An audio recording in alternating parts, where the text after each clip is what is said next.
All right. So, ready? We can start. Okay. All right, everyone. Welcome. I know we don't have How does this loud speakers, but I think we'll all be able to hear each other in a room of this size. I want to welcome everyone. Oh, maybe it is. First, well, it's not necessarily the first. Is my mic off? Okay. All right. Well. Okay, thank you. Okay. That red light is very subtle. It's difficult to say when it's on or off. Well, I want to welcome everyone to Griffith Manor Park and to what our council is resuming, a program that was known previously as Council in Your Neighborhood. So this is the first time we're doing it in a while. Obviously, during COVID, we didn't have it, and I think it had been some time before that since we had it. But part of the goal of this, and just so you know, we're not going to be taking any actions this evening. In part because we can only take actions and take votes within council chambers per our rules and guidelines of how the council operates. But what we did want to do is come out to different parts of the city to meet with folks who are perhaps unaccustomed to coming to City Hall, for whom it may be a little difficult. And so we decided to do our first one in this portion of the city, which kind of straddles the Rancho area, the Pelanconi neighborhoods, parts of the city. I don't think we had a meeting here before. I was talking to Councilmember Najarian. So it's very exciting for me to be here with you. And with that, I'll call the roll. We'll have some semblance of an actual meeting. Of course, we'll do a Pledge of Allegiance, and we'll do, of course, staff reports. But the main purpose of this will be to hear from you on various issues. And again, I want to apologize ahead of time for a little bit of the parking inconvenience. This is one of our smaller parks. It's enough for us to be here with each other. If we could do it somewhere else that could accommodate folks in this part of the city, we would. But I think we're going to be okay. Or at least it seems that way. So without further ado, we'll call this to order at 6:17 p.m. For anyone who's unable to be here, they can follow us on Instagram Live at myglendale.com. And of course, GTV6 is here recording as well. Mr. Ajemian, and Mr. Ajemian is filling in for our clerk, Suzy Abadjan, who is home because a couple of her family members are ill and she's unable to be with us today. So without further ado, let's have the roll call. Mr. Ajemian. Councilmember Asadurian. Here. Brotman. Here. Devine. Here. Najarian. Here. Mayor Kasakian. Here. Thank you. May we have, let's have the flag salute first, and then we'll do the report. So everyone please rise, face our nation's flag, put your right hand over your heart, and repeat after me. I pledge allegiance to the flag of the United States of America and to the republic for which it stands, one nation, under God, indivisible, with liberty and justice for all. Thank you. Well, we won't have an invocation this evening. You can sit down since this is a slightly informal meeting. Let's have your report, Mr. The agenda for the Tuesday, January 17th, 2023 special public meeting of the City Council was posted on Thursday, January 12th, 2023 on the bulletin board outside City Hall. Great. And I apologize. You didn't have an invocation, did you? We have not done it. It wasn't on the agenda, so that's why I skipped over it. That's great. Okay, I saw the flag, and that triggered the flag salute, but I didn't. Flag salute, no invocation, yes. All right, well, we'll skip the invocation for today. All right, so again, in terms of some housekeeping, restrooms are outside of the building on the other side of this, where we're sitting, right behind where the audience is, our community members. We will hear a number of staff reports, and then we'll conduct this as we would our regular council meeting. So if you have a desire to speak on an issue, Mr. Ajemian, where are the cards that people can fill out to be submitted and to be called in order? The cards are right next to the entrance as you're entering the building. Seta, please raise your hand. Raise your hand. Everyone look over to where Seta is. Seta, raise your hand. All right. So you have our staff there who can give you a card. You can fill out your name and which of these items you wish to speak on. Hand it to our acting clerk, Mr. Ajemian, our assistant clerk, and then you'll be called in the order that you've submitted it. With that, I want to turn it over to Mr. Galanian. Mr. Galanian? Yes, good evening. Mayor Kasakian, member of City Council. As you noted, today's special council meeting was in response to a request when you became mayor. and we plan on having these council in your neighborhood. You can't hear me? There's no speaker system in here, so we have to project our voices. So is this just The mics are for the TV feed, correct? pretend? Yes. That's why I was using my outdoor voice. All right, then I will retry. Good evening, Mayor Kasakian, members of City Council. As you noted, this is the first of Council in Your Neighborhood meetings that, per your request when you became mayor, hard to believe, almost a year ago, April of last year, this was on your list of accomplishments that you wanted to see happen, and we made it happen. The goal is to have more of these meetings in the future. We have an agenda that contains 5 items. And again, as you noted, these are informational items. We will not be taking action, but questions are welcome, as well as comments once you fill out the speaker cards. All right, so what are the items before us, or who wants to kick off the staff reports and presentations? And I think after each of these items listed A through E, we'll give an opportunity for folks to speak. Because I'm assuming people are submitting their cards based on which item, specific Yes. item. Okay. Yes. And at the end of the meeting, we'll have an opportunity on the oral communications for items that are not on the agenda. Anything that we didn't cover in these listed items, because I know there's folks here who have maybe some issues particular to your neighborhood, your street, whatever it may be, you'll have an opportunity to tell us about those issues. I'm sorry? I wouldn't call that oral communication, just council comment. Is oral communication, I'll speak. You told me we can't speak through oral communication. So which is? I don't know if anyone, what is Mr. Mo? I was told that there's no oral communication tonight, Okay. right? Well, no, there is. I don't know who told you that, but if, There's no 3-minute portion of it. yeah, there's no 3-minute 3-minute portion. Yes, correct. There's just, Yeah. okay, so, yeah. All right. This is a more interactive version of a council meeting than the ones we're used to in chambers. Mayor, would you like me to read item number 1? Yes, let's read item number 1 into the record and then have a presentation. Item 1, items for discussion. 1A, Glendale Narrows Riverwalk and Community Service and Parks Program.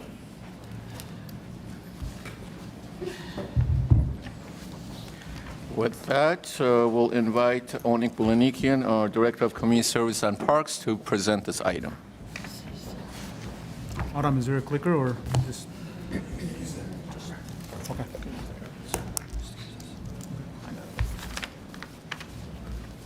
Good evening, Mayor Kasakian, members of the council. My name is Onik Bulanikian, Director of Community. My name is Onik Bulanikian, Director of Community Services and Parks. I'm going to be talking about Riverwalk, Phase 1, Phase 2, a brief presentation, as well as the program, some of the programs we offer in our department. Riverwalk is one of 47 facilities that is managed by the Community Service and Parks Department. It's located in the north bank of the Los Angeles River, across from Griffith Park. Phase 1 was completed in 2012. It includes 2 small parks, an equestrian facility, public art element, as well as half-mile recreational trail. Phase 2 was completed in 2018. It extends the recreational trail all the way to Confluence Park by the Verdugo Wash. It includes an additional park, a river overlook called Flower Plaza. And like I mentioned, that was completed in 2018. And Phase 3, which is the bridge, will be talked about later in the agenda by Mr. Emrani, our Public Works Director. The Narrows Riverwalk, Phase 2 includes the Flower Overlook, that's the picture on the left, and Confluence Park, which is the picture on the right. We have a number of programs at Riverwalk. We have our monthly Riverwalk Workday. We also have our bird watching program, which is held once a year, and a number of hiking events.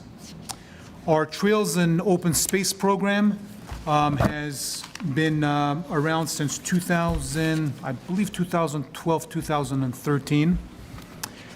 We have a number of programs as part of our Trails and Open Space, our restoration programs. Like I mentioned earlier, Riverwalk Workday, our Ducmajan Wilderness Workday, and also Lend a Hand, which is located at Brand Park. We have our interpretive programs, our Friday night lectures and interpretive hikes. Our Friday night lectures include astronomy, herpetology, and our interpretive hikes include survival hikes, hiking at night, and hiking in inclement weather as well. We also have our campfire program. We work with the Boy Scouts of America, Girl Scouts of America on a number of campfire programs. And our newest program that has been around for a couple years is the Glendale Outdoors program, which was first funded and started by the Glendale Parks and Open Space Foundation and is currently funded through Glendale Parks and Open Space Foundation as well as Measure S. The Glendale Outdoors program also expanded this year through our Measure S dollars. We transport a number of individuals from South Glendale to North Glendale to use Ducmajan Wilderness Park as well as the Nature Education Center. That program is done once a month, and we operate out of Maple Park as well as Pacific Community Center. And we also applied for a number of transportation grants through LA County and through Metro to fund additional Glendale Outdoors program in South Glendale to North Glendale. Our the Riverwalk program, like I mentioned earlier, it's the second Saturday of the month, and we also have the Bird Walk on the Riverwalk once a year. Trails and open space programs, like I mentioned earlier, we have this a new program that we're working on is the eco gardening and composting. That will be held February 24th. This coming next month between 6:30 and 8:30 at Ducmajan. We have Lend a Hand at Brand, which will be held on February 4th. And we have the Chips in La Crescenta, which will be held at Brand Studios on January 27th. All of these programs that I'm talking about, we have flyers in the back where SETA is sitting, my apologies. So if anyone is interested, they can visit our website or get a hard copy after the meeting. Senior Services. Senior Services is operated out of Adult Recreation Center and Adult Recreation Center and Spar Heights Community Center. We have a number of programs that cater to seniors. We have the Elderly Nutritional Meals Program, which is operated out of ARC 7 days a week.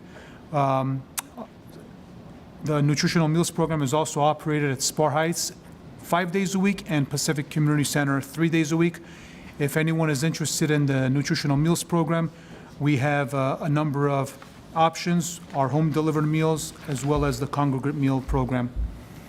They can contact 818-548-3775.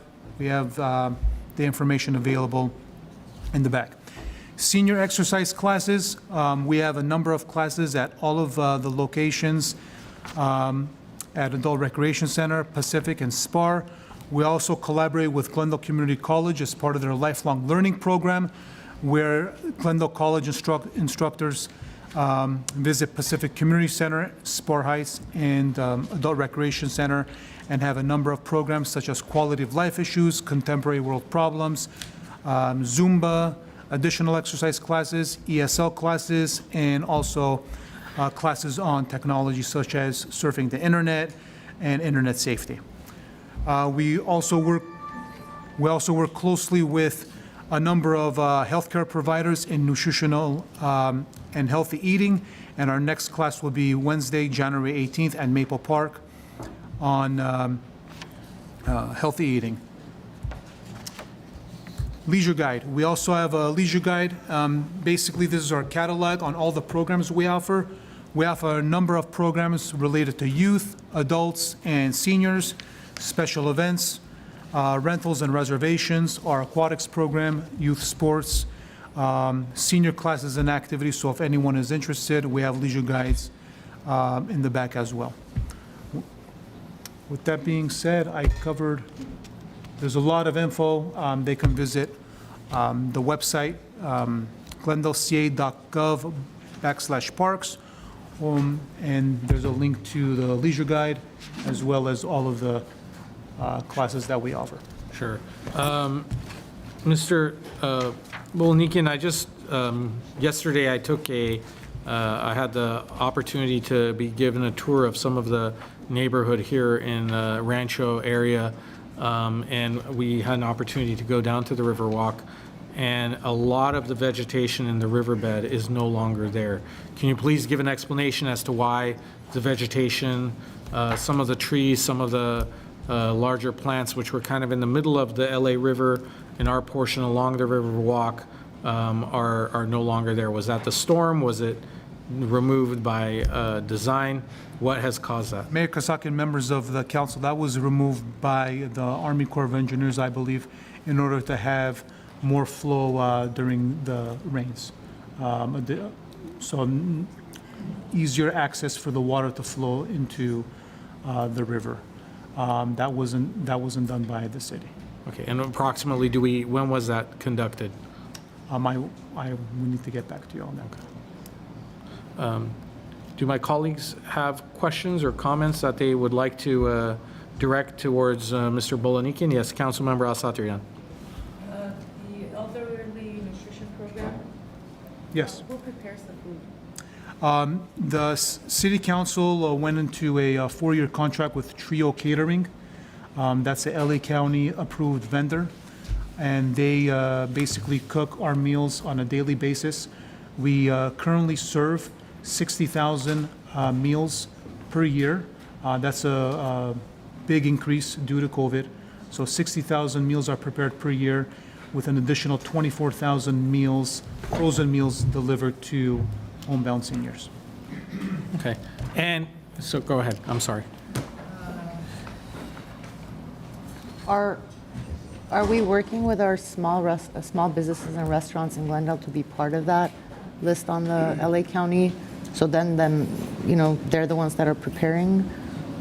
Yes, if a restaurant is interested, we will give them the LA County contact, and LA County will vet them and see if they meet all the requirements. And then we have an opportunity to decide which vendors, so we can then select We would issue restaurants from we Glendale? would issue an RFP, and the RFP, after the proposals are reviewed, then we would interview all the catering companies and pick the best catering company that'll fit our needs. Okay. You I got think it. we need to all speak up. I think the audience is having a difficult time hearing, and I will do my best. I know my colleagues will do their best, but if you're generally a soft-spoken person, which I don't think any of us up here really are, please try and project so folks in the very back can hear you. Can you hear me when I'm speaking at this volume? All right, so this is the volume we need to speak at. I know that We can barely hear you in the front row. you can barely, I would, well, I'm going to do the best I can. This is about the volume. This is about the volume I speak at when teaching at Glendale College, and I know Professor Brotman also is accustomed to talking without amplified sound. So, Councilmember Brotman, what's your question? Yeah, is this working? Can you hear me? Did you want someone to bring us? This is, well, let me give Onig a sorry. second. Yeah.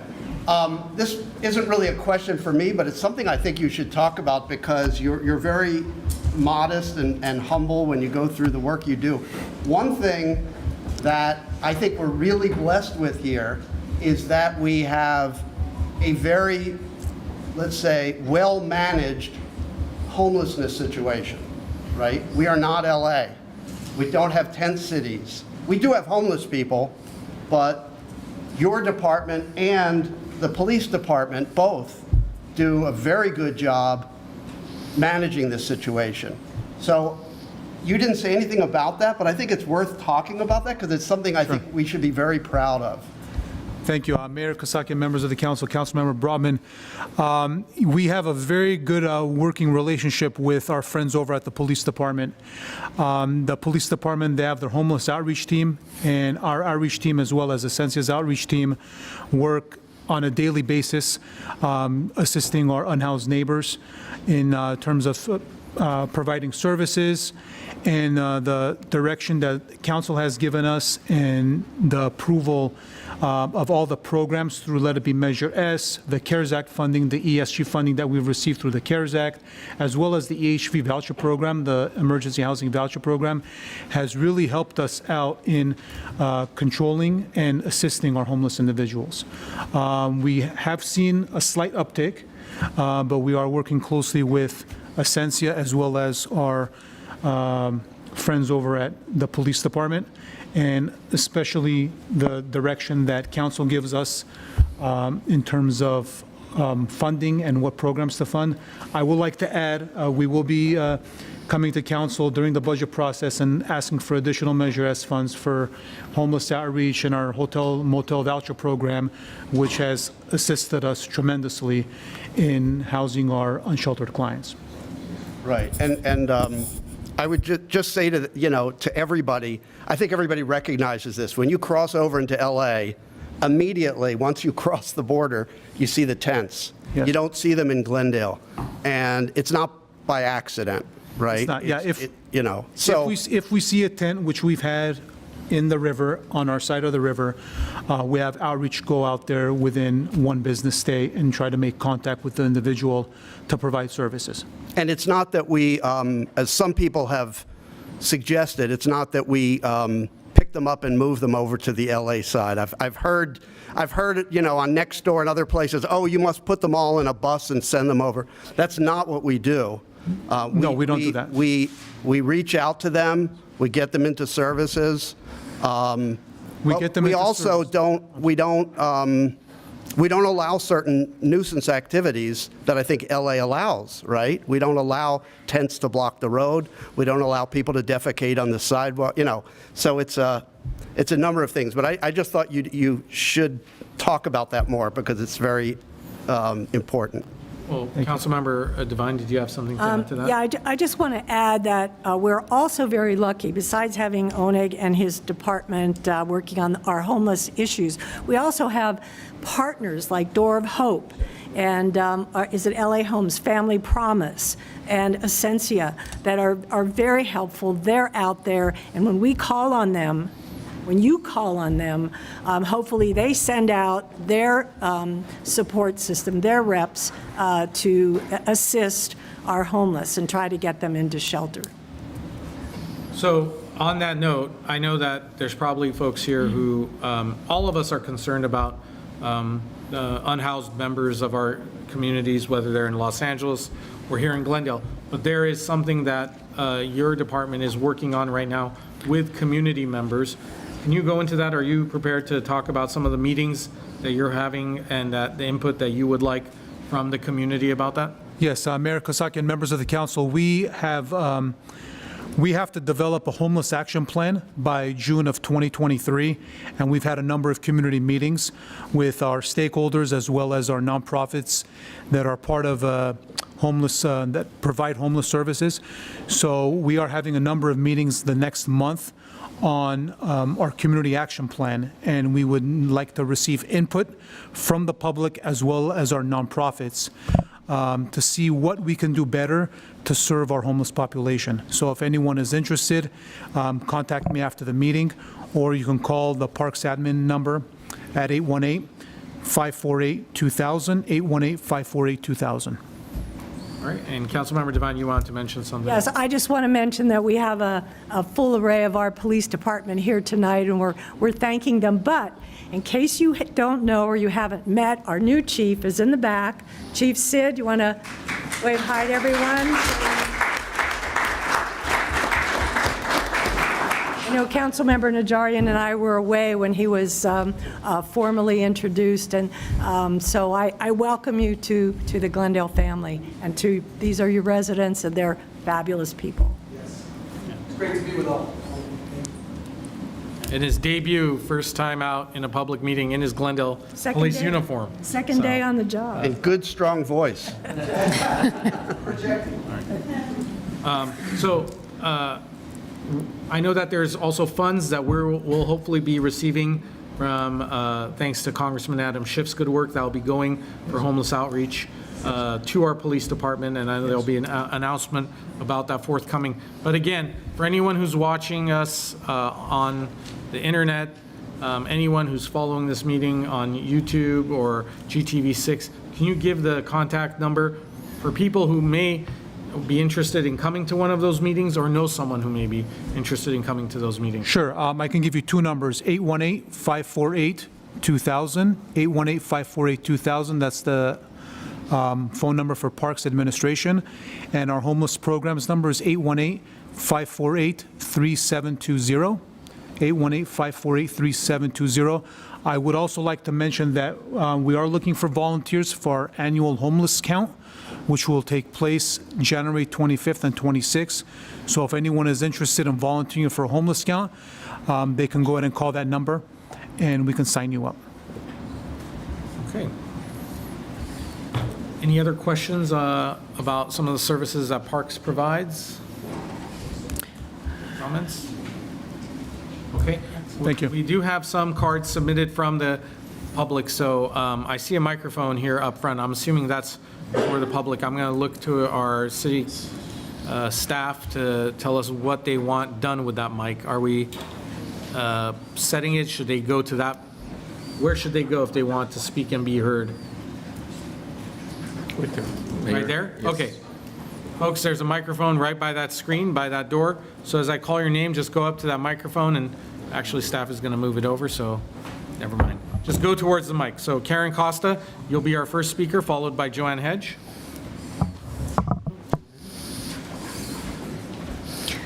Hi, I know some of you. My name is Karen Costa, as you said. I'm a 45-year resident of the Glendale Rancho. I have horse property in my backyard. I have nothing to add but thank you. For you for coming to our neighborhood, for you for the arenas that we have, for everything that you try to do to help us in our Rancho horse community. I thank you. As you know, we're having a little problem in the Burbank side with tearing down all our horse properties, and I really thank you guys for trying to protect ours. Thank you, Karen. I appreciate it. Thanks for coming out. Joanne Hedge?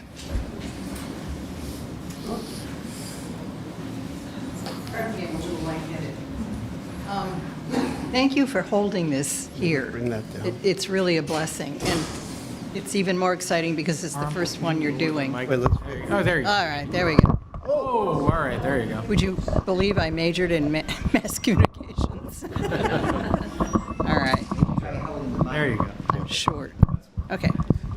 Okay, I'll keep this brief. It is regarding parks, which happens to be my favorite department in the entire city.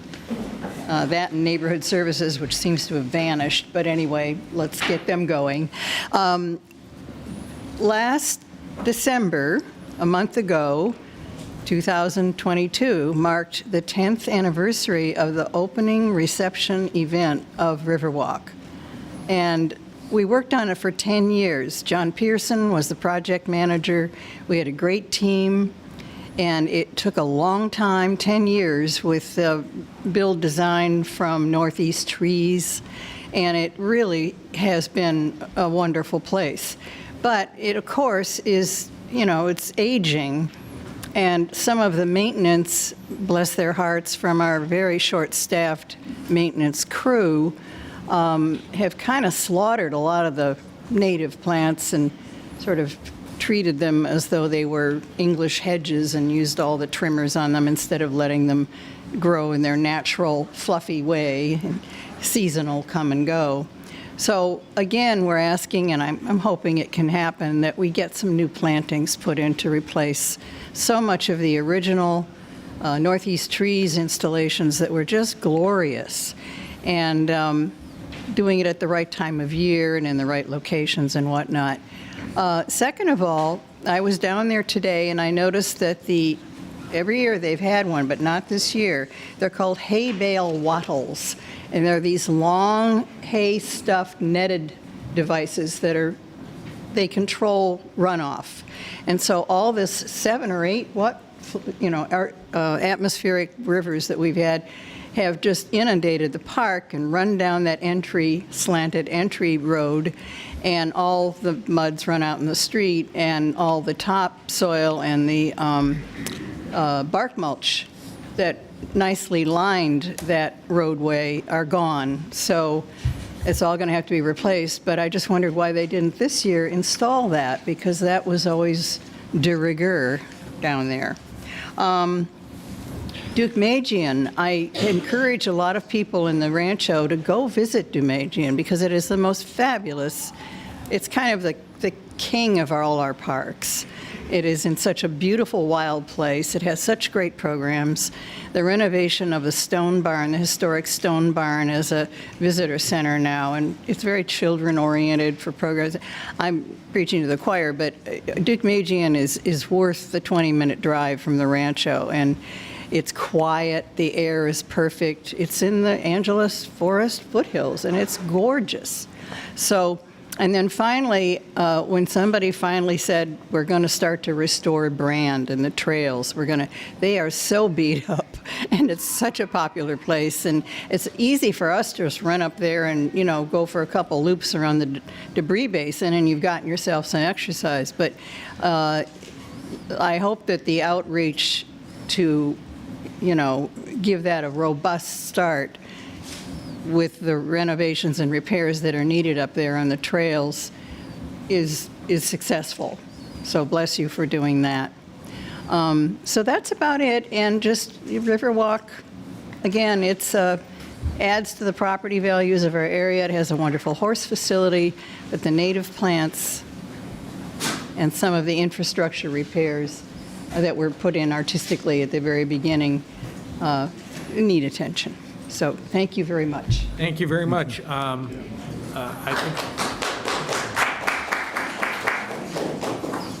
This afternoon, council did vote. We had a special meeting for a resolution establishing the state of emergency so we could tap into some of the emergency resources available to restore some of our fire roads that have been damaged because of the rains.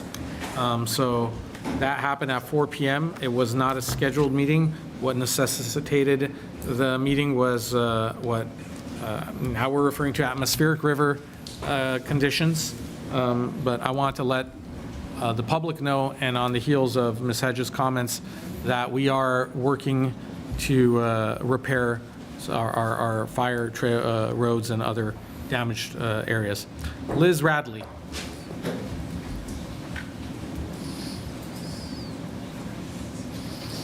Hi, hopefully my teaching voice will carry so that, all right. But I would come up closer to the mic. I think from here my teaching voice will probably be sufficient. Anyway, my name's Liz Radley. I'm the president of the Glendale Rancho Equine Advisory Committee. We work closely with Joanne Hedge with Glendale Rancho Neighborhood Association. I want to thank you all for being here. Normally when we're here with the fine police force doing our neighborhood watch meetings and things like that. So welcome to them all in the greater Rancho area. I had the opportunity to do the 10-week community academy, and I'm even more impressed finding that we have our own DNA lab and things like that, and I really encourage anyone who can to do that. But I want to speak specifically on the equestrian facility in the park. Obviously, there's been a lot of rain. It's caused various problems with the runoff, clogging some of the drainage areas. There's now a sort of a step down from the 400 Paula entrance, which is partly the problem of the tremendous amount of water that runs off that property through that gateway area that intentionally had no curb so horses didn't trip, but it's become like the Niagara Falls through there. It's washed a lot of sand down onto the pathway, as Joanne said. And one of the challenges there is on that pathway, the cyclists come down very fast and they now hit that sand, and we have even greater risk of sort of collision. we really need to warn the cyclists with bigger signs because they're going pretty quickly and maybe slow on the asphalt itself. Because if they don't slow enough as they get to where there's very poor sight lines and people with strollers and people with horses and just pedestrians are walking up there, you kind of have to jump out of the cyclist's way. I think they don't realize kind of the speed section is over. And I'm also wondering why we don't have any kind of a handrail along the river there. We've got a mixed trail. You've got, people, dogs, cyclists, everyone together, and it's just straight down the slope into the river. I don't know if that was removed by Army Corps. The Army Corps would be happy to replace it, but I don't know the reason for us not having a handrail there as there is on the other side of the river. A quick comment on the unhoused people who are living on the other side of the river. I know they're not in our homeless count because that's where their tents are, but we have to bear in mind that they spend most of the day in Glendale. And is there a way, I have tried to get the City of LA to come out and assist them. Is there a way that we could maybe work together with LA? Because clearly they are actually in Glendale most of the day. They're simply sleeping in Los Angeles, and we could really use some help for them. I think that's pretty much it, but I would love a site visit with someone from your department at the equestrian facility, and let's just figure out some easy ways to fix it, because a lot of it's just sort of been washed down. And I know that there's now like too much sand in the round pen, but no sand at all. We're walking on dirt and mud in the central area there. So that would be terrific. Thank you, and thank you everyone for being here. Thank you, Ms. Radley. Ms. Radley, what is that area called, the circular area where horses are? Round pen. It's a round pen. And next to it is the arena. Okay, round pen and arena. And by the way, from my understanding, that is the only publicly accessible arena and round pen in a public park facility in this area. Is that correct? Yes, there is only that facility. It's nothing in Burbank. And in order to find another arena, you have to go all the way to Martinez Arena at the Forest Lawn off-ramp on the other side of the river. One of the reasons we're so grateful for it is when horses are penned up for a few days, like with the rain, like kids, they come out and they want to play. It's the only place we can set them loose so they can play and roll around and be like kids, so that they are then safe to ride out on the trail. So we are more grateful than you can imagine for that facility. Thank you. Right. I learned a lot more about the equestrian neighborhood last night in my conversations with Ms. Radley and Ms. Emily Gable-Luddy than I had before. And it is a unique part of the city. I know that it's one of the few parts of the city where you can have, I think Councilmember Najarian was reminding me that he was part of the council that voted, what was it? They have fences? Yeah, we had a fence ban throughout Glendale, and it was a council that I sat on 10 years or more ago, which permitted fences in the Rancho. Nobody remembers that. Yeah, so when you drive, I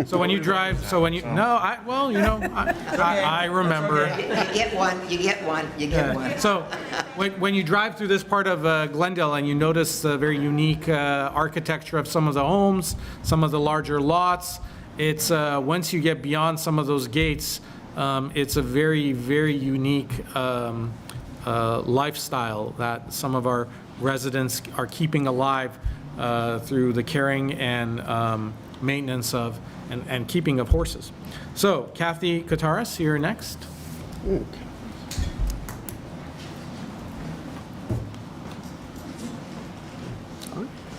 Hello, can you hear me okay if I speak up? Okay, that works. I'm also a teacher, so I'm going to do my best. Although I was telling my students today that I have a fear of public speaking, so it's a funny thing, teaching versus speaking. Thank you all. First of all, thank you for organizing this, and thank you for being here. I love this format and having you in the neighborhood. And thanks to all my neighbors, especially those who have advocated over the years for this little corner. I love this little corner. I've lived here for 23 years. And it's this kind of secret little place with the equestrian center, with the access to the river. It's just a special place and access to all of LA. I do walk the river walk. I just had knee surgery in August, so it used to be about once a week. I actually did it for the first time 2 weeks ago, and that was very exciting to do it again. And so I want to thank the Parks for Trails, I'm saying it wrong, your department for all the support, and of course City Council for supporting those projects. In terms of, I guess if we're making requests or asking or offering our insight, a few things. I know that it's not in your department, but in terms of access to the Riverwalk, I know that there's going to be a big redesign of Sonora and Victory, and I think especially my daughter attended Franklin. We have a lot of families who are parking there and who want to access and go to the Riverwalk. I would walk there mornings after dropping off my kid, and it's just hard to cross. I know that's in process, but I also don't cross over to the businesses on that side of Victory because it's just the speeding is just out of control. I know in Eagle Rock and around the city they have those flashing pedestrian lights, and I feel like that would be really helpful. I don't know if that's in the plan over to get to the Riverwalk, but most certainly to have some kind of pedestrian-friendly flashing lights would be amazing. Just to slow the traffic, I know that in our little corner right by Franklin, our little area, one of my neighbors and his dog were hit while out walking. It was right around Christmas. He was hit by a car. He is okay, but this is a constant point of concern in our little sweet corner. My own kid, who's 16, doesn't want to walk by herself because of that concern. I grew up in Chicago. I love walking. I love the city. I could walk as much as my heart. I would walk to the ocean if I could. But I know that that's a real concern, is the safety, and even going under the bridge. I'm not sure whose jurisdiction that is, if that's the state, but just the bird dropping, thank you, is sort of a constant thing that I try to call in, and the city services are awesome. They're always out there to try to get that cleaned, but I'll run if I can under there with the mask, because if I want to just walk and do the whole route, it's just disgusting. This is a Sonora Bridge? It's Sonora Bridge under there. And I think the part of the issue is it's not necessarily Glendale because of the jurisdiction, but it's something that definitely needs to be, have an eye on, especially if we want to encourage walking for many reasons. And then the only last question I had was about mosquito control, and I don't know if that's in your area or if that's another area of City Council. I know that we do mosquito control, I think, sometime in spring, and I noticed in 2020, I think the mosquito control didn't go out because of the pandemic. It was sort of stopped all services, and I don't know if our neighbors can attest to this, but it was an awful season for many reasons. That year was just a fire, but the mosquitoes were out of control. And what I've noticed is it seems like they do the vector control in spring, but now with these new ankle biter mosquitoes, we're getting it really badly again in August through October.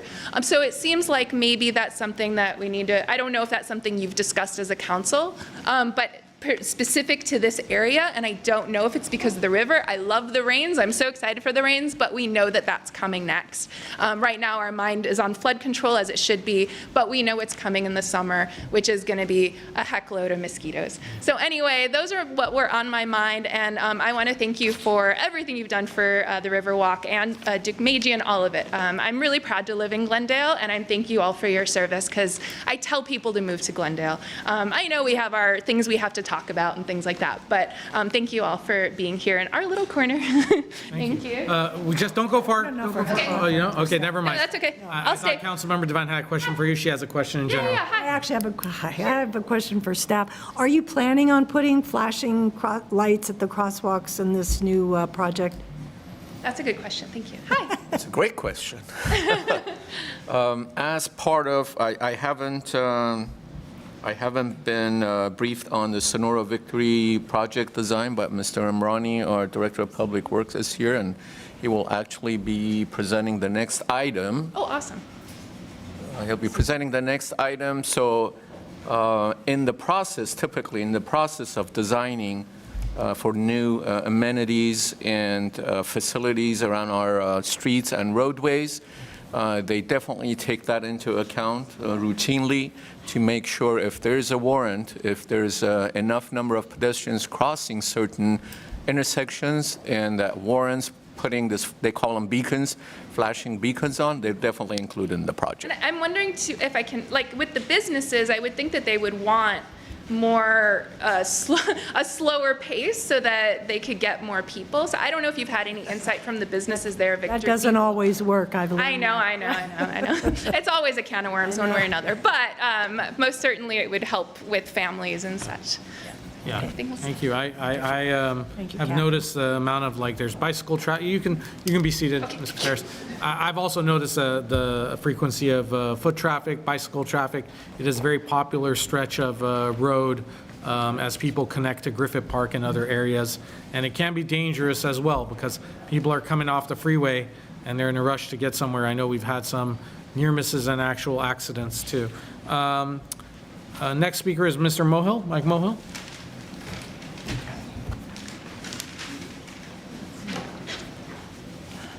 Good evening, council members. My name is Mike Mohill. You know, I love all this talk about green space in the city of Glendale. People who are here, they talk about the equestrian area. They talk about Duke Majan Park, Griffith Manor. But where is the park for Central Park of Glendale? There is no Central Park. There is no Central Park. It's a bunch of buildings. It's called a museum and a library and adult recreational center, but no place for the people who live in South Glendale to play. The Sears property should be torn down and become a park for the residents who live in South Glendale. You already have a parking lot there. You don't need to build a parking lot. What you do need to do is not put up 682 more apartments. We don't need a canyon of concrete. Some council members, when they ran for city council, you talked about Central Avenue was nothing but a bunch of concrete apartments. Well, guess what we're going to have at Central Park? According to what the plan is, more 682 buildings, apartments. We need a Central Park. Unfortunately, the people who live in South Glendale are not here tonight. Where do you think they are? They're working. They have kids that go to school. They don't have the luxury to come here and be retired like I am. You're supposed to listen to the people of Glendale, not the developers who want to develop the property at Sears property to be an apartment complex, 682. Now, the people in this area don't live there. And I don't live in your area either, folks. But I'm concerned about your needs. Why don't you speak up about the needs for people who live in South Glendale? I feel your pain for you wanting the equestrian center, you want Duke Majan Park, you want the green space here, but why not a green space for South Glendale? There is none. Our city council in the past did the cheap thing. Rather than buying land to put up a library, they took Central Park and cut out a few acres to put a brand new library. Then they went ahead and did an adult recreational center. And then the Armenians wanted a museum, and we gave them the last remaining space of green space for a museum. Now, is this fair to the people who live in South Glendale? You're supposed to represent everybody in Glendale, not just the special interest. The people in South Glendale are not here, are they? And you want their vote come the election day. And if you don't speak up for the parks, when you all folks run for city council, I'll remind in my newsletter that you are too busy putting in apartments and that apartment for them. Thank you. Comment.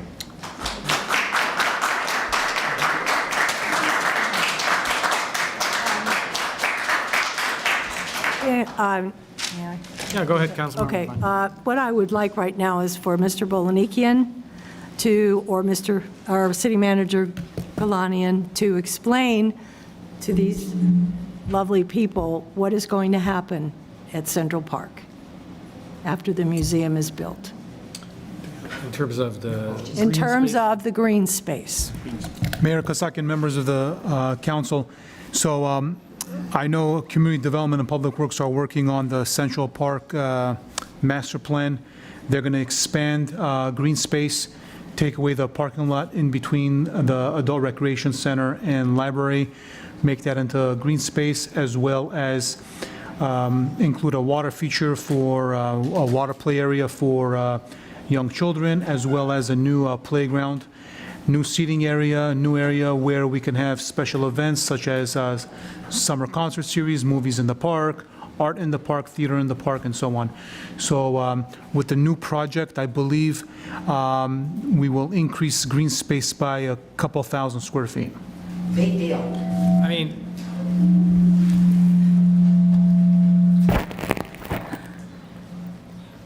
Well, the deal is that we are not eliminating the park, we are actually making a bigger park for Central Park. It's going to be bigger than before. Mr. I just Mohel. wanted to clarify that. Okay, well, I don't know what to say. Currently, there are no areas for children to play in. I think in the new park design, I know in the new park design, that was approved. Fremont Park is going through a whole renovation. It's one of the largest parks we have.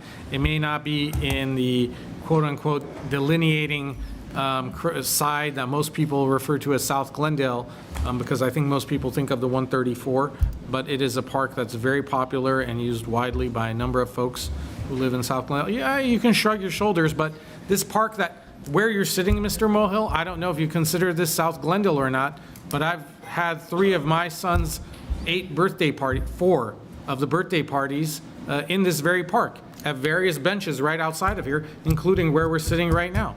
And it's Not South Glendale, sir.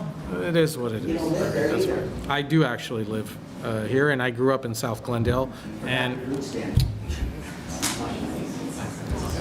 all right, so we don't have any more cards. Let's go to the next item, and I'll be happy to continue the discussion with you after the meeting as to where you believe I grew up and where I know I grew up.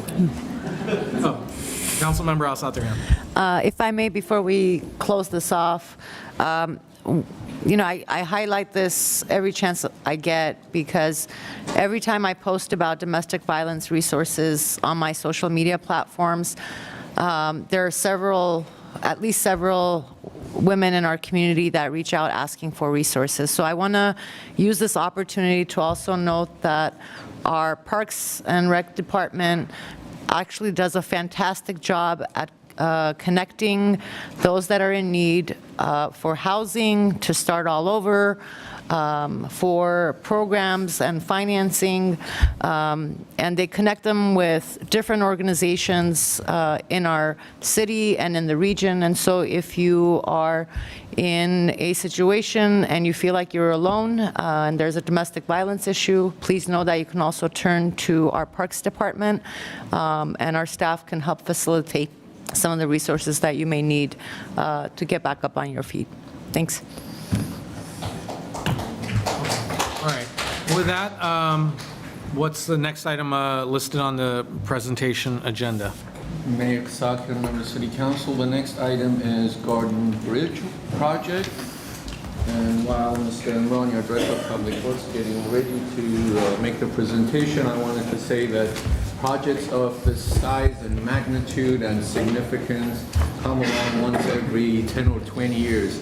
And we are very excited about the prospect of this bridge project connecting Glendale directly to Griffith Park across the river, and it's going to be a significant asset to the community and connection to a very large urban park in our neighborhood, in our backyard. With that, Mr. Amrani.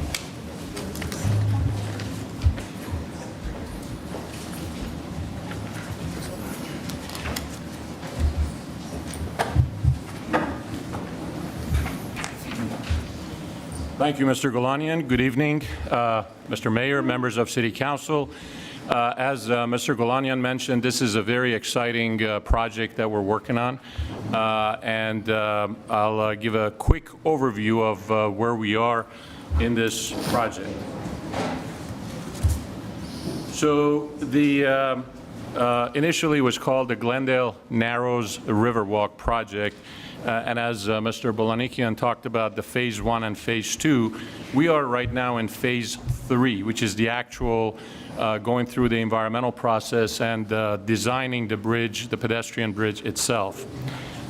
Next slide shows a little bit better picture at the corner of Flower and Fairmont. That's the initial location for placing the bridge from the Glendale side, and it's going to touch down on Zoo Drive on the LA side. It's in terms of the details, it's 320 feet curvilinear curved bridge. It's a box girder structure, and there's a lot of shading. We've designed it for shading and seating and what we call viewing pads within the bridge. It's both a pedestrian as well as a bicycle bridge, and in terms of there's going to be striping, obviously, on the bridge for pedestrian areas and then the bikes. And the landing in the Los Angeles side is going to have a access ramp, which is actually one of the things that we're looking at right now, ADA access ramp and stairs to line it up with where it lands on the LA side. This bridge went through a lot of reviews by the residents starting back in 2014, and this is the final selection. So these are some sections that you can see in terms of the pods that I was mentioning for the seating areas, and it's designed to be a little bit futuristic looking, I guess, but it's a modern design that was selected by the residents. Here's another picture and different perspective with the overhead and the seating areas that you can see in different parts, different portions of the bridge. Here's another perspective. And this is some lighting concepts that we're also looking at right now for at night, what the bridge potentially is going to look like. So as I mentioned, there were several workshops back in 2014 that went through the concept design, and there were different suggestions for what the bridge should look like, and the pods and the curvilinear bridge that I showed was the final winner or final selection. So some details on where we are within the project. This schedule is a little bit outdated, but we did start the project recently in February of 2022, actually, and we are in the project analysis and what's called the environmental documentation phase. That's the most important part of the project. Where we are, the crossing, the bridge, where the bridge is located, we are within the jurisdiction of U.S. Army Corps of Engineers, and we've been in discussion with the Army Corps of Engineers even before we began this project, because the permitting to put those piers, the bridge piers in the river, could take up to 2 years by themselves to go through that whole permitting process. But we have a very good working relationship with the Army Corps of Engineers, and we have started as I mentioned, the main element of the environmental documentation phase, which we're expecting to be done by about 2024. Once the environmental documentation is completed, then we're going to move to what's called PSNE, or plans, specs, and cost estimates. And that process will take another 2 or 3 years. And then after that is completed, we move to construction, another 3 years. And then after that, it's the M&O, or maintenance and operation, that will begin. So we're a few years away from enjoying this bridge, but it's well on its way. And the biggest good news of all about this bridge is that all the funding, we have all the funding for this bridge. This is a $32 million bridge. Thank you. We have the funding that we've gotten through the work that, a grant that we got from the state of California. That's that blue area, the $19,300,000. And very recently, through the work of Senator Portantino, we received another appropriation of $10 million. And then we have what's called the Prop C funding. So all the money, the city of Glendale is not paying anything towards the construction or the design of this bridge. Everything is received from the state. So we're very happy about that. So here's a checklist of where we are. As I mentioned, the planning and the environmental, initial planning and the environmental started on February 1st of last year. And we have a consultant team that is comprised of several different companies, actually, because this is such an intricate project. We have folks that are the experts in certain areas. So we have an environmental consultant, we have a bridge consultant, we have a lighting consultant, and the schematic design is under review right now for the bridge canopies that I was showing you earlier. And we're also doing the draft environmental report. One of the key parts that we're working on, this also height-wise falls under the jurisdiction of LADWP. They have some restrictions on how high the bridge can be. So we are putting together a package to send to LADWP for their review. And once that is cleared, then the next step is to submit this to a couple of different City of LA departments who are our partners in this project. That would be the LA Department of Recreation and Parks, and also to hold environmental scoping and project review with the public, and establishing land use agreements with the City of LA. Once that is done, we'll establish O&M for maintenance of the bridge with LA Army Corps and LA County Flood Control District. So once the environmental process and the documentation is completed, then the actual project design can start in earnest, and that'll take about 2 years to be completed. And then after that, we'll follow with the construction, which, as I mentioned, we're expecting to take about 2 to 3 years. So that's a very quick run through this project, and be happy to answer any questions. All right. My colleagues have any questions or comments? Councilmember Najarian? Question, so some of that money is from Metro, right? Yes, So it's not all state money? Some of it is from Metro. Prop C is from Metro, absolutely. Yes. Measure R and Prop C is the gas tax money. Yeah, that is correct, yes. Who is going to maintain the bridge? That's the discussion that we'll have with the City of LA once we're in the design. We're looking at probably doing 50-50, splitting the maintenance between us and City of LA. Who is going to police the bridge? Do we know that? We haven't gotten that far, but again, that would be part of our maintenance agreement, that it would be probably split between us and the City of LA. Yeah, because I think a bridge presents some unique security challenges. And not to say anything about LAPD, but I think Glendale PD is excellent, have been excellent for many years, decades as far as I'm concerned. And I would rather that we police that bridge. We take care of any of the homeless issues that are facing, any of the graffiti, any of the gang activity, anything like that. So as we start to discuss this with LAPD, certainly we will be compensated. We'll ask for compensation for that in return. And maybe there's a trade-off we can do with some other things. But I would prefer that we look to have Glendale Police patrol that area. Mayor Kasakian. All right, there's something to think about. Yeah. In a few years, we'll be dealing with it, but All right. thank you. Yes, Councilmember Devine. No, I just want to get back to the beacon lights, so it's not a question about the bridge. But, and by the way, the cost of the bridge has gone up, I'm sure. The design that was selected is a very complicated, and, I mean, it's magnificent.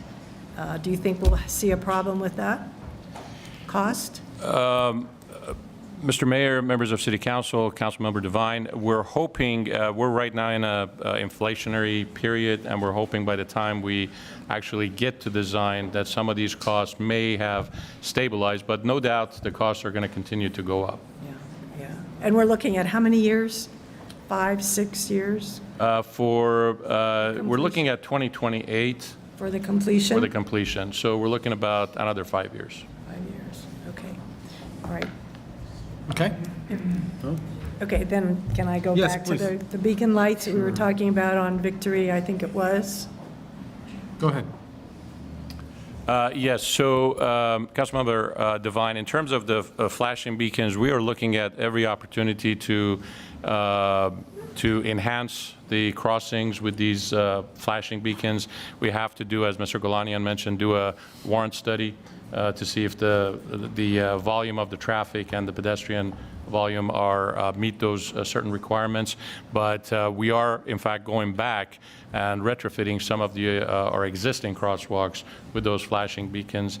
We're also looking at this area as we're doing street maintenance and paving projects to incorporate them as part of it. But again, we'll do those studies, and anytime if they meet those requirements, we'll implement them. Well, if you're seems counterintuitive, if you're counting the number of people that cross the street, cross Victory, and they're not crossing because it's not safe, then where are we?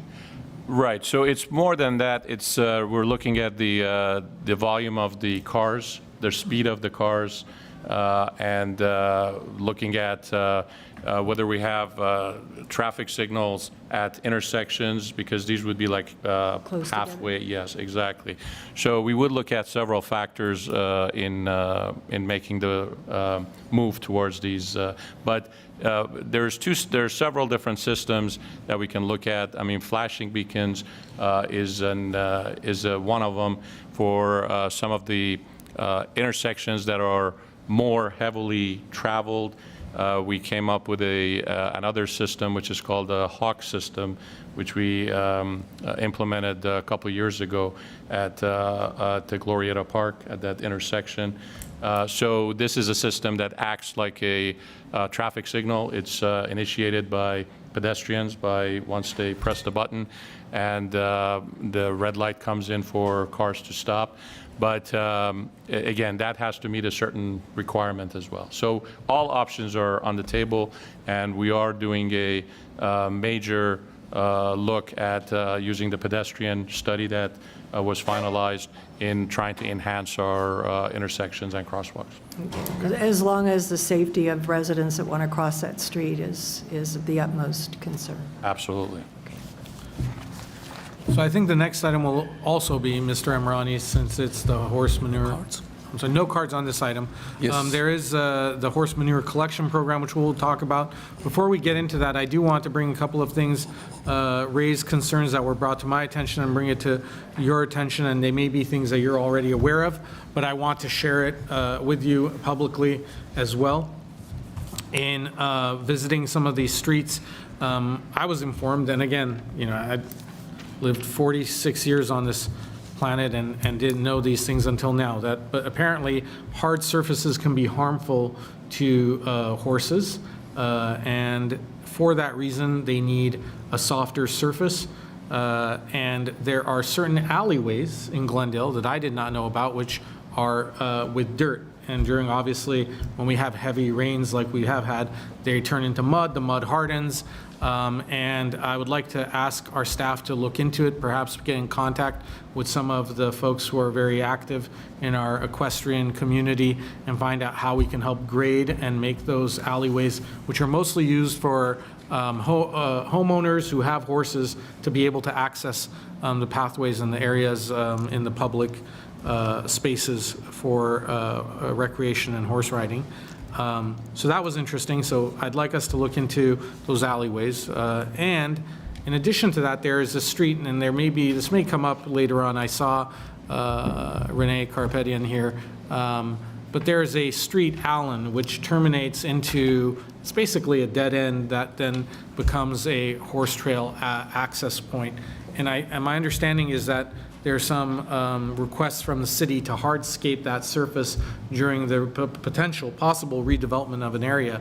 And anytime we are looking at improvements near equestrian areas, I'd like us to consider, and staff to consider, who may not be aware of this issue with horses, to consider decomposed gravel or some other material in lieu of asphalt. So does that?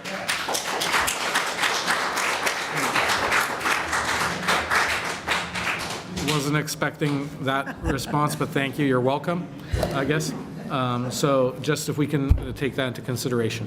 All right, let's move on to horse manure collection. Yes. Mr. Mayor, members of City Council, the next topic, as you mentioned, may not be as glamorous as the Garden Bridge. However, it's been a concern of this particular neighborhood, and in response to those concerns, Mr. Imrani and Public Works Department has put a collection program in place. Start thinking of your puns now, folks. All right, go ahead. Thank you, Mr. Gulanian. Again, Mr. Mayor, members of City Council, this is a very innovative program that we've started thanks to some of the residents that reached out to us, and it came through City Council. But before I jump into it, this kind of dovetails. Don't jump into it. There's the first one, my little hash mark. Go ahead. Yeah, I'm going to have a hard time finishing this presentation. And this presentation, by the way, is going to stink. So as a way of background, the newly enacted Senate Bill 1383, which went into effect last January, January 1, 2022, requires maximizing diversion of organics that are generated within the city. It also requires us to meet a certain tonnage requirements for organic waste, including compost. So currently what we have is here in this area we have 28 customers that that have horses, and they generate between 6 and 8 tons of manure per week. And before, traditionally we've taken this material to Shoal Canyon landfill. However, as I mentioned, there was an opportunity for us to reach out to Griffith Park, and within Griffith Park there's a compost facility and they have a program called Verdugo. So this is to, for us to be able to take these, the manure and for them to process it. So again, as I mentioned, this was brought to us by council and through the residents, and we reached out to them, and they've agreed to partner with us for the first time to officialial this program. So what we're doing essentially is we are collecting the material on a weekly basis, usually is on Tuesdays, and we're going to take this material to Griffith Park for their composting, to their composting facility, and then once that is done, they can take some of it, we'll bring back some to here, we'll put it at our various parks for residents to utilize. We are expecting this program to generate about 336 tons per year. And as part of SB 1383, just to kind of put it in perspective, we are expected to produce about 15,000 tons per year. So this definitely helps with that program, and it's almost brand new, relatively brand new. It just went into effect on November 29th of last year. So we're pretty excited about it. And with that, I'd be happy to answer any questions. Okay, so let me hear from Ms. Radley first, because she may already have, articulate some things that I was going to bring up anyways, or other council members. Huh. How did we manage to do that? How did the mics get All of louder? a sudden, the mics are on. Okay, cool. Yes, Ms. Radley. I finally have an opportunity to talk about horse shit. And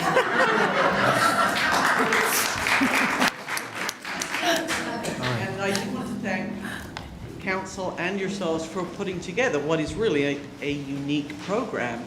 What we talked about last year was that Glendale horse manure could ultimately fertilize Glendale soil, and we are so glad that that opportunity seems to be happening. Now, during this transition period, I know it's only a pilot program, many of the bins say on them trash only, because previously they went to the landfill. And, you know, habits die hard, so sometimes there's still trash being put in the bins that say trash only, even though they are now only for horse manure. Could we maybe get some bumper stickers made and stuck over them that say horse manure only? Because, you know, there's teenagers' friends, people forget, and you would have, I think, much greater compliance if they were actually labeled with what you want in them. And also, speaking of compliance, I'm sure that if the penalty that currently exists on the cost of disposing of the horse manure were to be lifted, I think that the incentive would be even greater for it to be perfectly nothing but horse manure. Historically, because of the weight of horse manure, which is about 85 or 90% water, that penalty was imposed by the landfill because of the weight of what was with any of the trash. If it's very heavy, it costs more. But in this case, we were literally paying more to throw away water into a landfill. So if you could look and see if that penalty cost could be lifted, I think the equestrian community would be incredibly grateful because it is surprisingly expensive, and I know that the cost of trash disposal is going up anyway, so that penalty on top of that. Because while I know that a lot of people may believe that those people who have horses are wealthy, in fact, we have many horse owners who are struggling because the cost of the feed for the horse has about doubled in the last year.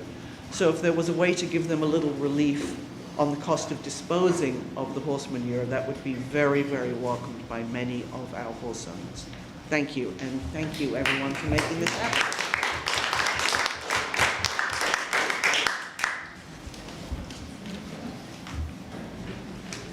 Is there a response, or does anyone else have any more comments on this horse manure program?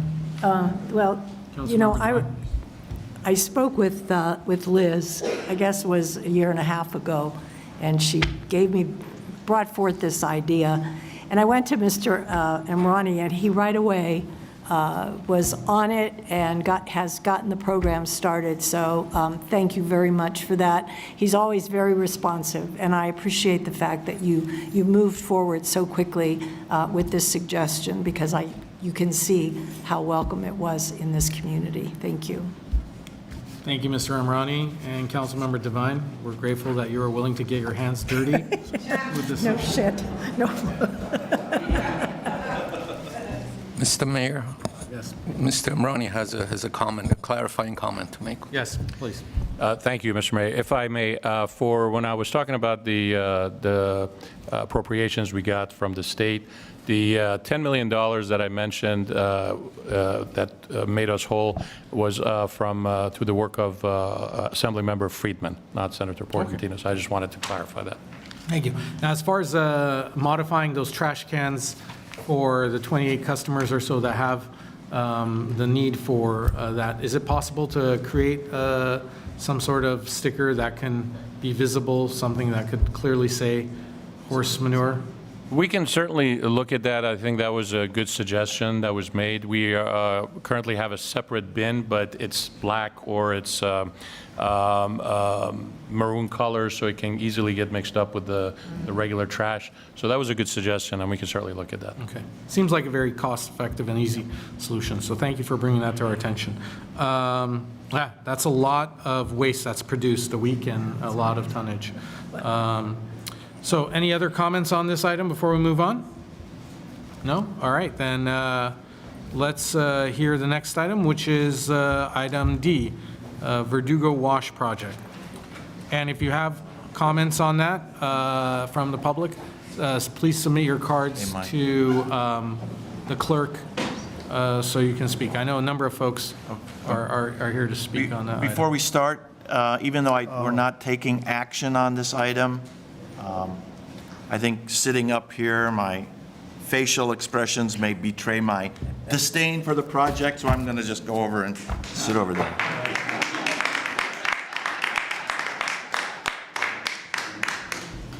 So,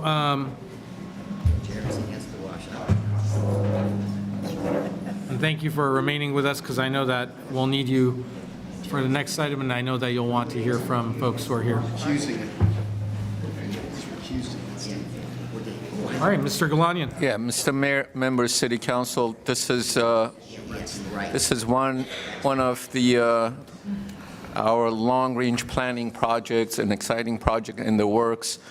And you have probably seen, you recall this presentation was done at the council chambers a few months ago.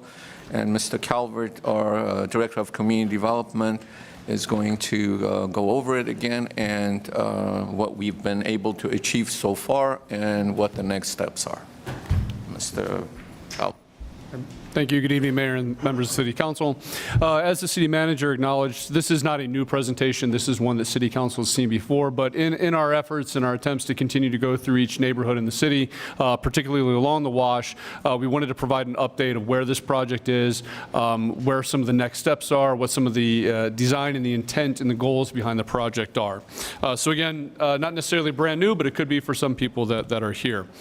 So what we're going to do is go over the project goals and descriptions. We'll touch on some brief precedents really quick that kind of inspired some of the objectives and the goals of the project. We'll go through the design concepts briefly, some of the input we've heard from public feedback, and then the next steps on the project.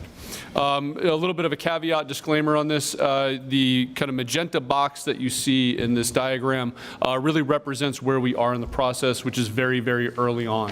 I believe you heard my colleague, Mr. Amrani, kind of describing that multi-year process for a bridge.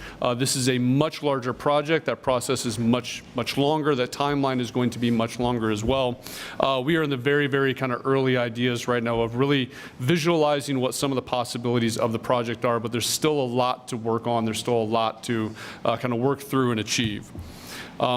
As you know, the Verdugo Wash, the 9.5-mile-long flood control channel, it is part of the Los Angeles tributary system. It connects 15 distinct neighborhoods across the city. So a lot of different opportunities for unique context, unique designs. Part of the objective of the project is to ensure that each segment is designed in response to the local context. You'll see that in some of the early ideas that have been developed here, as well as what we kind of call a kit of parts in terms of the privacy and safety measures that would be taken. One of the early projects that we looked at, the barn, we really see this as representative of some of the kind of social spaces that could be created, particularly in more urban areas.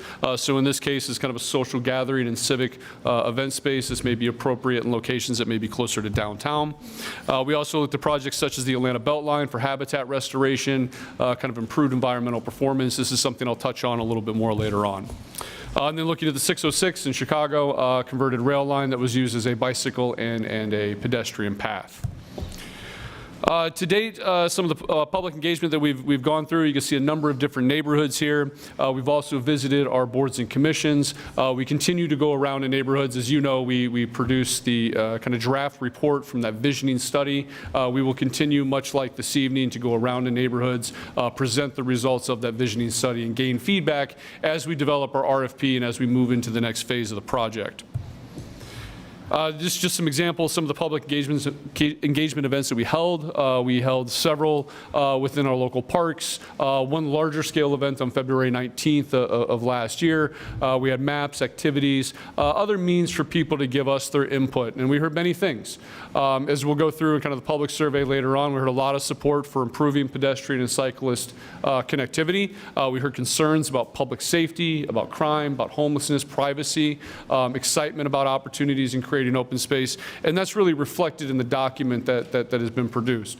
Note that document has not been uploaded to the website yet. We're still making some kind of minor refinements and tweaks based on that final council session that we had for that segment of the work. We expect to get that uploaded relatively soon. This is just a kind of a typical condition, existing box channel within the Verdugo wash. There's a number of different configurations, if you will, the height, the width, the depth, those kind of things change. Some are chamfered, in this case is a box channel. So this is just kind of a typical example of what you would see there. Now, as part of what is being considered and what has been developed in this kind of early ideation of the project is this creation of kind of a raised platform, if you will, something that will still allow water, debris to float underneath, but would also create opportunities for pedestrian paths, cyclist paths, enhanced vegetation, things of that nature. What I will say is that when we look at these kind of graphics, this is not the final design for that location. It's not the final configuration. Either there's a lot of different kind of opportunities we have here in terms of what the heights may be for the pedestrian pathways, the cyclist pathways, and some of the green space that would be created. In fact, this is another example. You can see that some of these platforms and areas have been lowered. That could be for concerns of privacy, access, crime, safety, making sure that we have modes separated. This does not necessarily have to go wall to wall within the channel as well. Again, kind of responding to the context, but that is really something that we're going to dig deeper into in that next phase of work as we start to zero in to specific neighborhoods and specific locations. This is an early graphic and rendering. This is one of the locations that you may see in some of the wider kind of box channel areas. You can see there's some terraced landscape areas. You can see separation for pedestrians and cyclists, enhanced vegetation. Another example here that you might see in a more active area, maybe in something a little more urban, so the incorporation of playground equipment. Some of the concepts have places for public art, performance spaces, things of that nature. Again, really kind of responding to the context along the wash. Just another example here, you can see the pedestrians and cyclists being delineated based on kind of the materiality of the pathway. But again, that goal of trying to enhance vegetation, make this a kind of a greener space. Another example that would show one of the get-down locations, you can see that ramp kind of off in the background. We would need to ensure ADA accessibility, obviously, if anyone descending down into the space. One thing to note is we did look very early on at the ability to kind of soften the bottom, and what I mean by that is digging up some of the existing concrete, being able to turn that into kind of a natural condition for a river.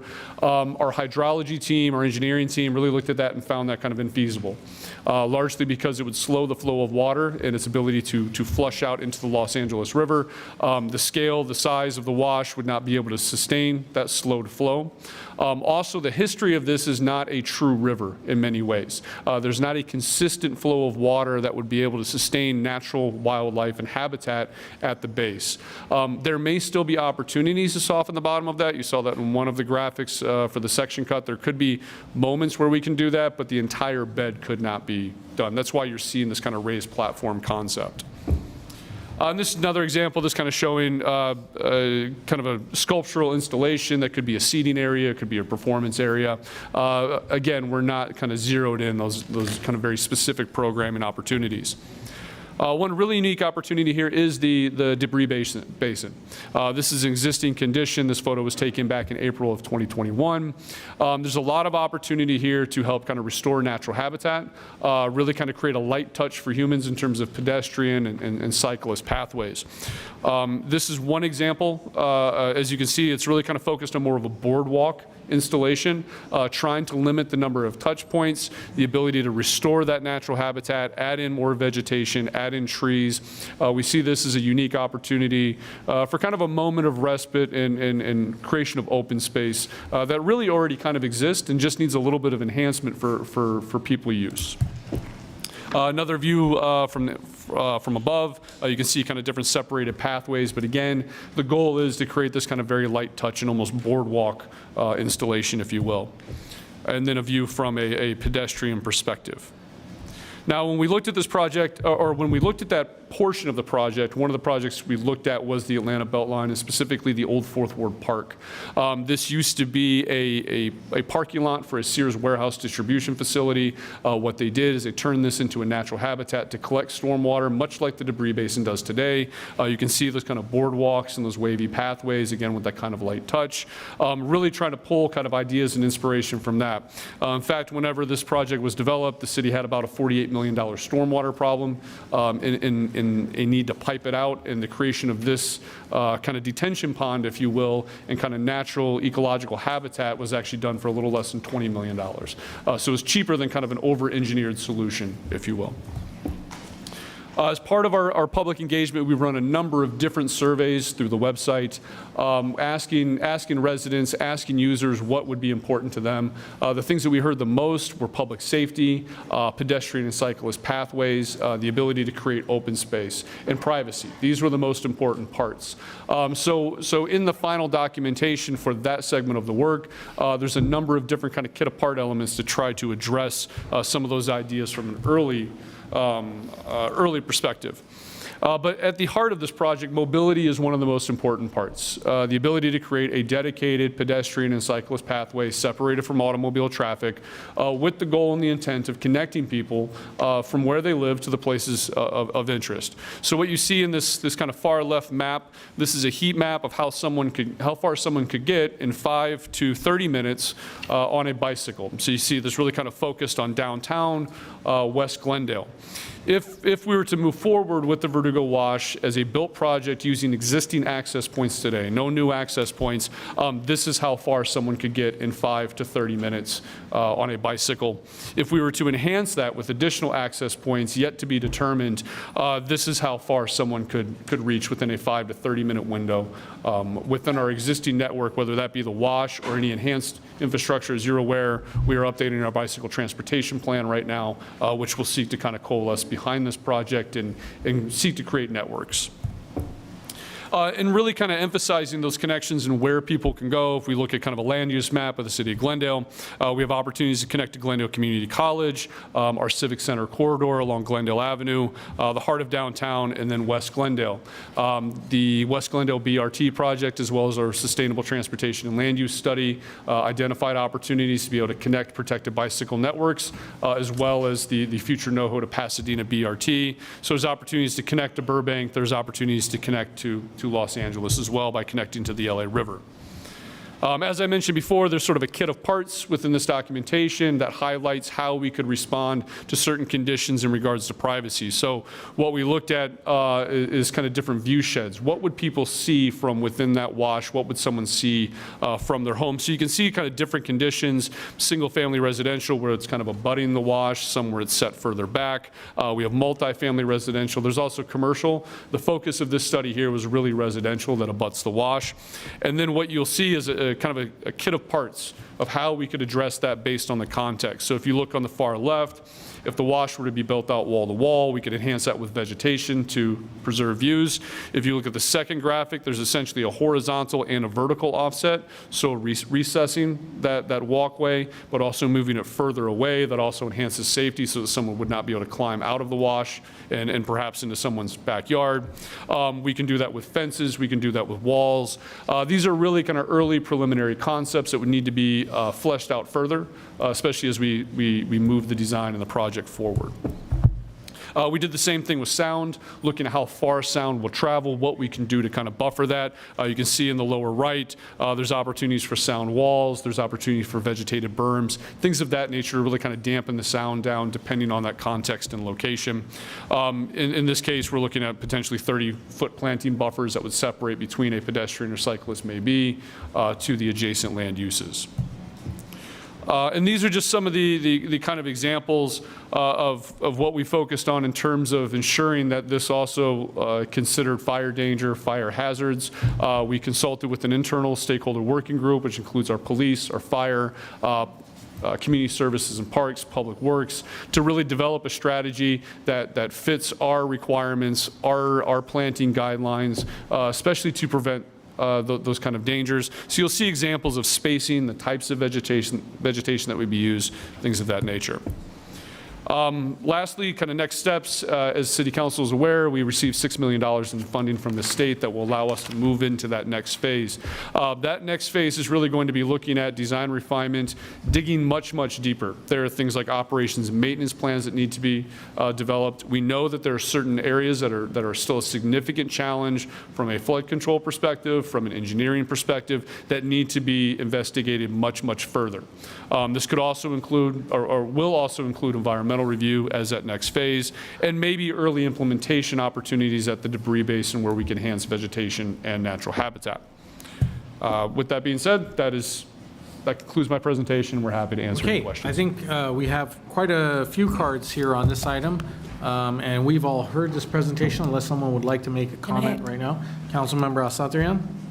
Is there anything specific you can share for this neighborhood and how this would impact this neighborhood specifically? Yes. I think that's really going to depend on the context. Much of what we see here is really single-family residential that abuts it. So we would need to be looking at, as we kind of walk through that kit of parts, the separation for safety, for sound. Again, we really need to dig much deeper in this next phase so that we can really get kind of context specific. The graphics that we showed, the renderings that we showed are not specific locations right now. They're generalized based on the dimensions and some compatible or incompatible land uses. And then just to give a timeline for folks that are here, if we were to move forward, what are we talking about? What kind of timeline are we talking about for this project? That is yet to be determined. I would summarize that as a very long time. We need to move into the next phase of work. And again, I would really kind of point to that process of the bridge. You saw how many years it would take to get through environmental, final design, and then just breaking ground. This is a much larger project. We would seek opportunities for early wins if there are some, but we still have a very significant way to go on this project. What's the timeframe? Shovels in the ground, I would say probably no less than a decade. Thank you. Okay. What, Councilmember Devine and then Councilmember Brotman. Plus the fact there are so many phases. I mean, and you're projecting right now to start in the south, correct? Correct. So there is some recommendations for several different phasing plans in that document. Really focus on starting in the southern portion of the city. One, responding to the context and the need for open space in the southern portion of the city, but also recognizing that that's where we're going to make the maximum impact, the most residents, most businesses. And then really kind of working north from there. Okay. And right now, in the planning or the visionary work that you're doing, are you going above the debris basin, or are you staying from the debris basin down?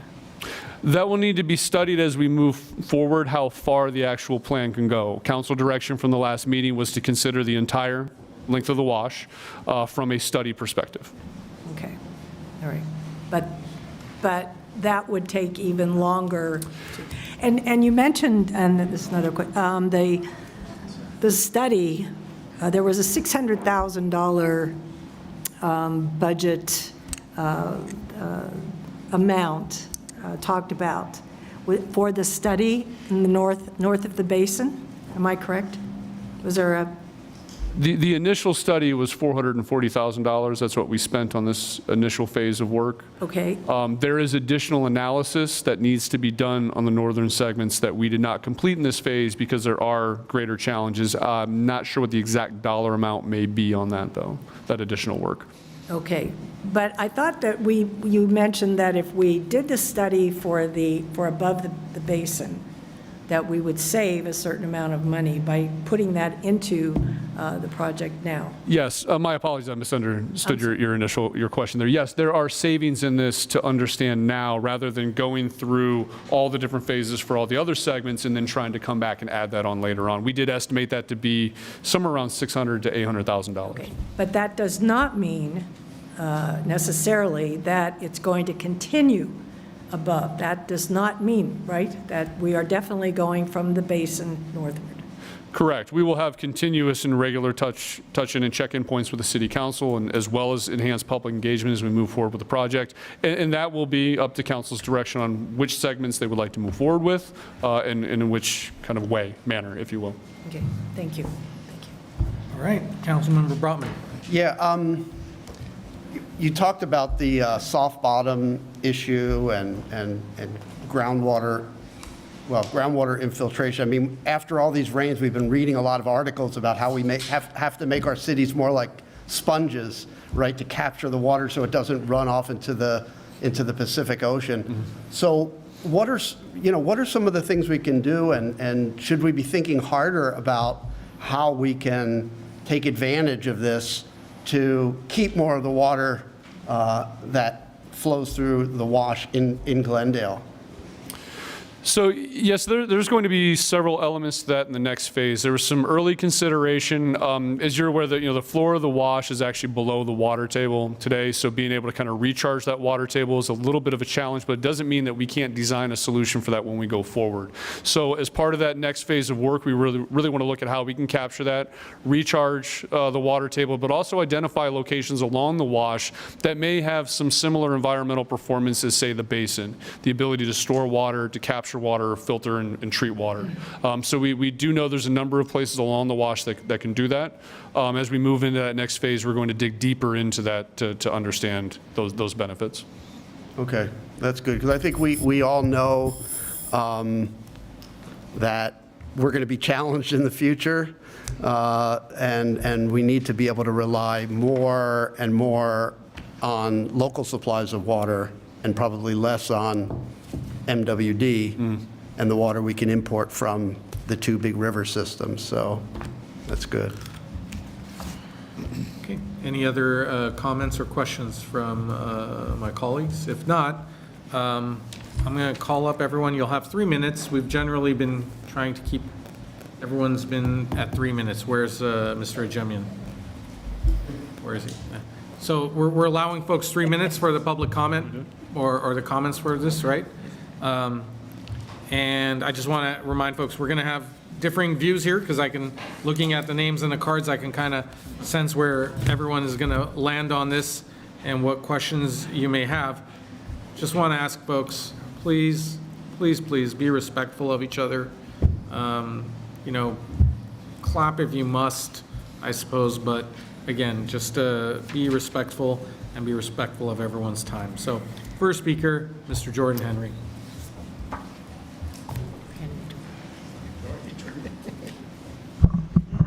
Hello. Wow. Okay. Can you hear me? Yes. All right.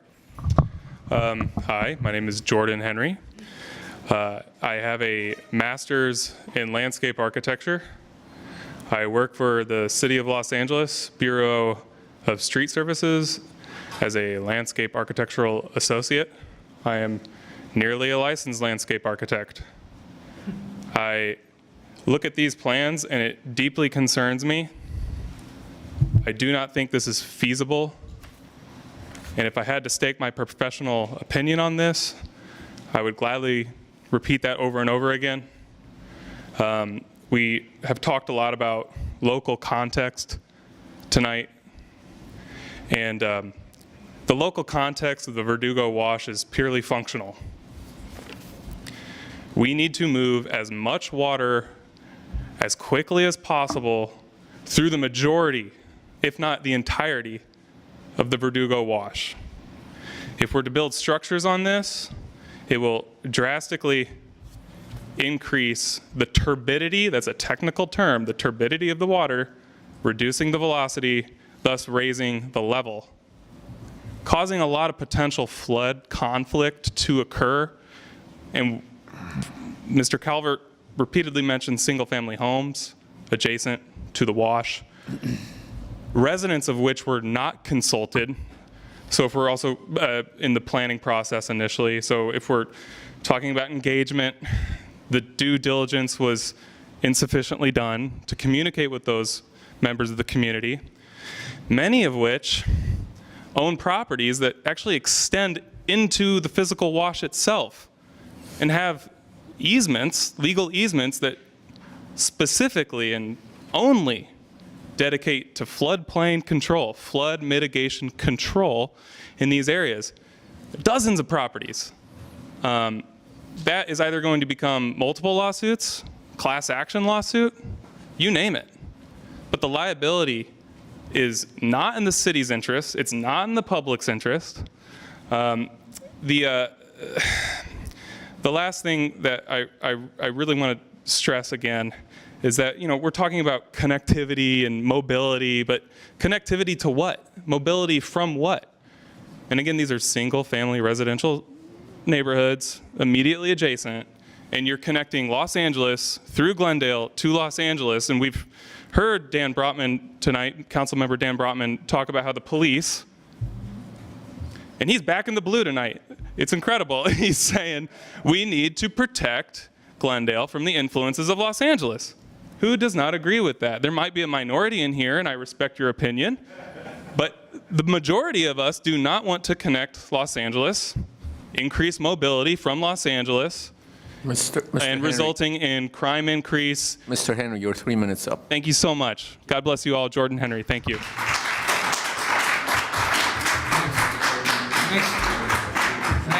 Next is Paul Rabinoff. Good evening, Mayor Kasakian and City Council. I'm going to talk about the Verdugo wash. Before I do, I wanted to put it out to the community as a proud serving member on the Glendale Parks and Open Space Foundation. I want to let you know that one of the programs that we support, the GO program that Mr. Bolanikian spoke about, is going to have this Friday evening from 6:30 to 8:30 at Pacific Community Center, the championship volleyball match, which you all are invited to watch. You can see young kids from elementary schools and junior high schools competing in a championship, and I encourage you all to come and visit. It's a hoot. It's a wonderful, wonderful experience. In any event, regarding the wash, as you all know, I am a supporter of the program, and I want to say I appreciate the folks that were sitting next to me allowing me to continue to sit next to them while when they found out where I stood on this, where I sat on this. One of the things that I've heard, and this does not extend obviously to folks that are categorically against the project, but what I've heard over and over again in having conversations with people who might not agree with my position is communication, is outreach. And I want to commend the council for having this meeting tonight in this community. I'd like to encourage the council, to the extent that it's feasible, to continue to have these throughout the city of Glendale in different communities. And I'd like to also request that in this next phase of the studies, that it become more focused community to community so that the folks that live in the Ross Moines district, that live in the Whiting Woods area or Sycamore Woods area, or even us interlopers up in the far north Glendale and La Crescenta areas have an opportunity to voice those issues which are specific to us and might not necessarily have an impact on some other neighborhood which may have other concerns, other desires, other interests. So thank you very much. Thank you. Mike Mohill.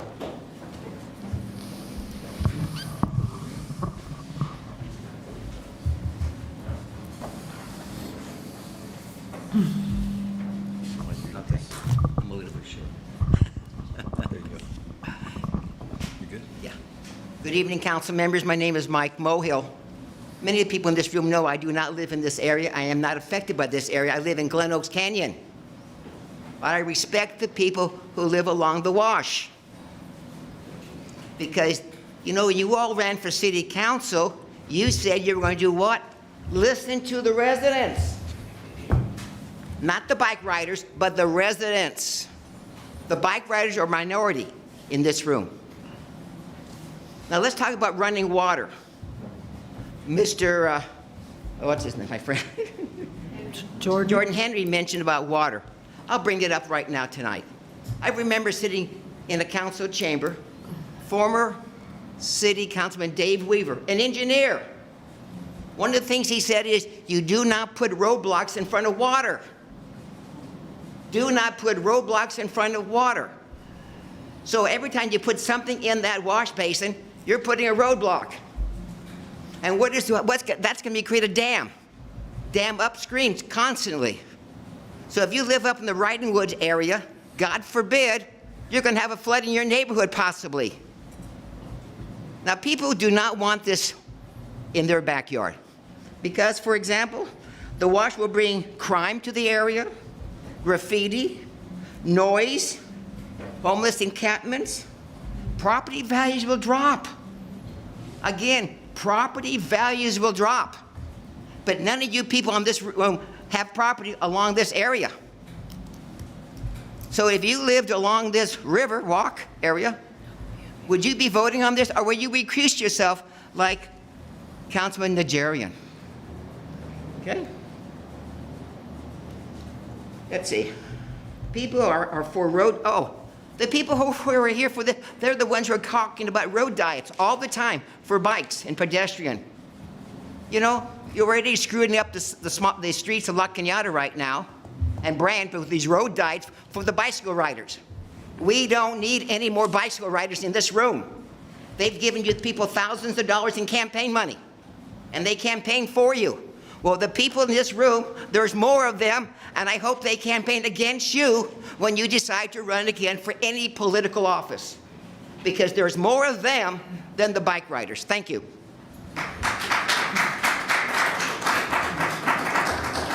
Monica Campagna.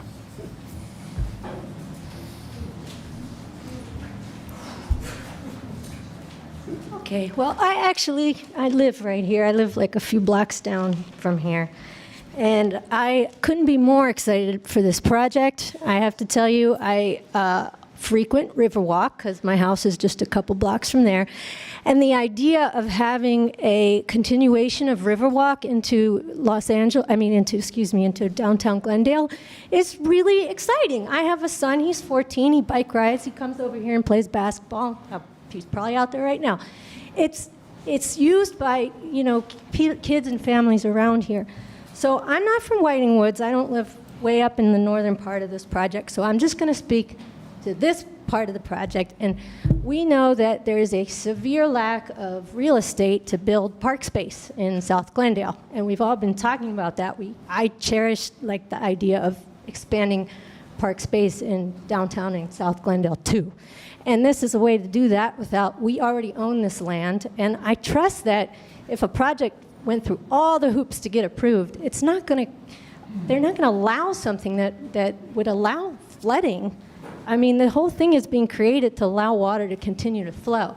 I really support the idea of figuring out, though, how to connect stormwater capture projects into this and utilize our Safe Clean Water Act Measure W funds, because this seems like a great opportunity to get more funding for side areas that could absorb water and then retain them for more native plants. I mean, the Riverwalk is a wonderful amenity for our area, and the idea of having that native plant palette be able to continue up through the city, to be able to get around on the streets here without having to jump in a car to do so, that would be amazing. So start down here if they don't want it up there, because I think the people around here would really appreciate it. Thank you. All right, next, Vartan Garpetian.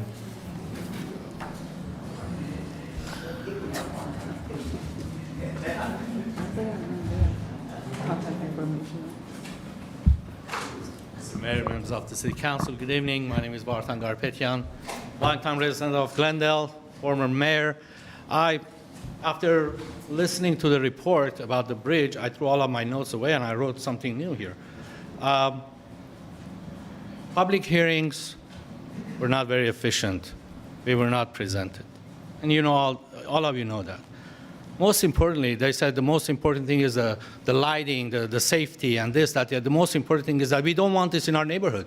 We don't want this in our backyards. And we don't know how to relay that message to you guys. The report about the bridge, there are 2 piers in the wash, right? 2 piers in the wash. And it took 3 years for them to get it approved through the Corps of Engineers. We don't own the wash. It's owned by the county. County owns the LA River flood control channel. So 9.5 miles of bike path or bicycle or pedestrian path. Each mile is 5,280 linear foot. 10 miles, let's say, is 52,080. Divided by 330, which is the length of the bridge, and then you consider the cost of the bridge, which is $333 million to $40 million, it's almost $5.6 billion. If this project costs 1/4 of that, it's $1.5 billion. Today, 10 years later, it's going to be $5 billion. You know what the costs are. It goes up and up and up. If you want to build a park, you want to create an open space, build something in South Glendale. This is not in South Glendale.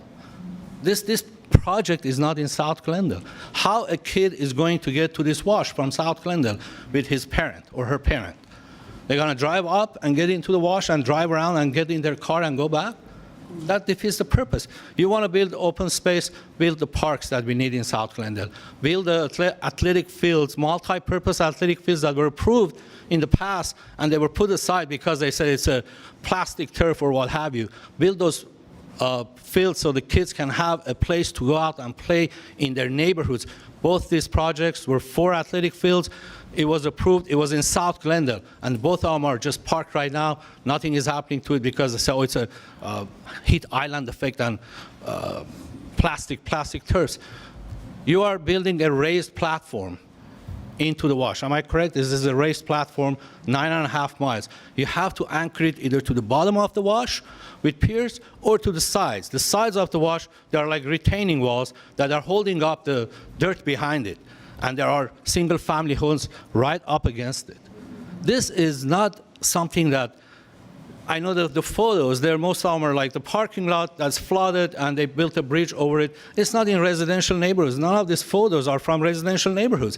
This goes through the heart of every single-family residential neighborhood. And we just want to ask you to, before doing anything, talk to Corps of Engineers.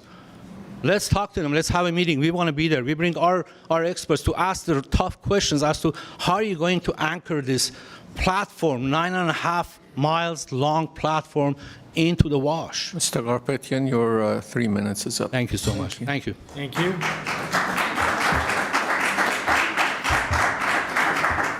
Next speaker is Manuel Magpapian. Hello, good evening. My name is Manuel McPapian. I am a 12-year resident of Glendale. I am also the vice president of the Glendale Parks and Open Space Foundation, and I'm here to voice my support for the Verdugo Wash project. The main reason here is because I think it's going to beautify our city and our communities. Second of all, I think it would do something that I think is important, which is get people out of cars and use the pathway for recreation or traveling up and down with their bikes or by walking if they have to. I think it's a fantastic idea to provide new business to the area. And I also wanted to say one more thing to the City Council, which is that I, as a board member for the Glendale Parks and Open Space Foundation, along with Paul sitting behind me. Part of our job is to reach out to people and talk to people about a lot of these projects that are being created in our communities, especially things that have to do with parks, and especially for things like this, like a Verdugo Wash project. And in our experience, now of course there are people who have issues with this project. In our experience, there has been overwhelmingly positive response to this community, to this project. I've spoken to people that are living in neighborhoods that are connected to the wash, that are going to be affected by it. Yes, there are issues that we need to hammer out, of course, but I do think that this idea is much more popular than some of these city council meetings might suggest. So I am here to urge my support for this project, and I respectfully request the city council to adopt it and implement it after obviously revisions regarding community feedback. Thank you. Patrick Murphy.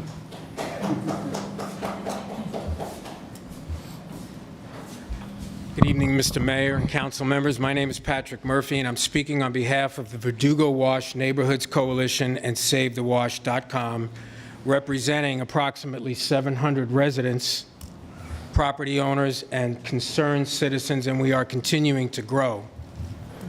As you are aware, the coalition presented a petition on November the 15th with 615 signatures opposed to the project. I would like to reiterate to the council and to everyone here that the coalition is not opposed to this project in areas where it is appropriate. We are, however, categorically opposed in areas where it is not appropriate. The public outreach for this meeting was non-existent. The only way that the coalition learned of it was watching the city council meeting last week and hearing about it. But we did not get any notices. The February 19th meeting of 2022, which Mr. Calvert mentioned in the presentation, was by staff's estimate attended by 120 people.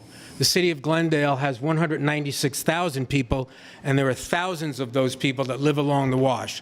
So 120 people at that public outreach, which was held in 3 locations around the city, is abysmally small. When Public Works was working with the neighborhoods on the La Crescenta Avenue rehab project, they noticed us for every meeting, including the Transportation and Parking Commission meeting. We want to be notified whenever this project is being presented or discussed in a public forum. And as the former mayor just said, if there is a meeting with the Army Corps of Engineers, the coalitions should be represented, and we should be represented on the stakeholder advisory groups. Moving forward, we also want to be notified of the proposed schedule of the study recently funded with $6 million from the state. For example, when is the request for proposal, the RFP, being published? We don't know that. We want to know that. Also, when is the cost-benefit analysis mentioned by you, Mr. Mayor, in a previous council meeting going to be placed on the council agenda? We realize that costs need to be identified. However, there should be an estimate of the timing as to when this will be addressed. We just saw this evening that $30 million is being spent on a bridge. I don't know how long that bridge is, but again, to the former mayor saying this is going to run into the billions of dollars. Communication with the affected neighborhoods should be consistent and all-encompassing. And I'll finish with fire. I was at the Glen Oaks Canyon fire safety meeting back right before the holidays, and the fire chief was there, and he said that the majority, I believe he used 85% of all fires, or 95% of all fires in California are started by public behavior. If you put more people in an area where it may be prone to fire, like up in the north section, we're going to get more fires. And I also brought pictures from a fire that was started right on the wash back in September. Mr. Murphy, what he did say was that embers cause many fires. So putting the landscaping on the wash is not going to stop an ember from moving a mile, a half a mile to start a fire, particularly up in the Whiting Woods neighborhood. Thank you very much. Thank you.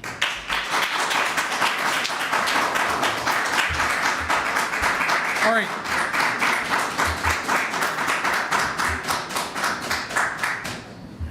Thank you. Okay. There are no other public cards that were submitted for this. We appreciate everyone coming and sharing their opinions and views, those who've come from near and those who came from far. All of your opinions are important to us, and we appreciate that you are here with us this evening. Any comments or? Question? Yes, go ahead. Question. Councilmember Question. Devine. First of all,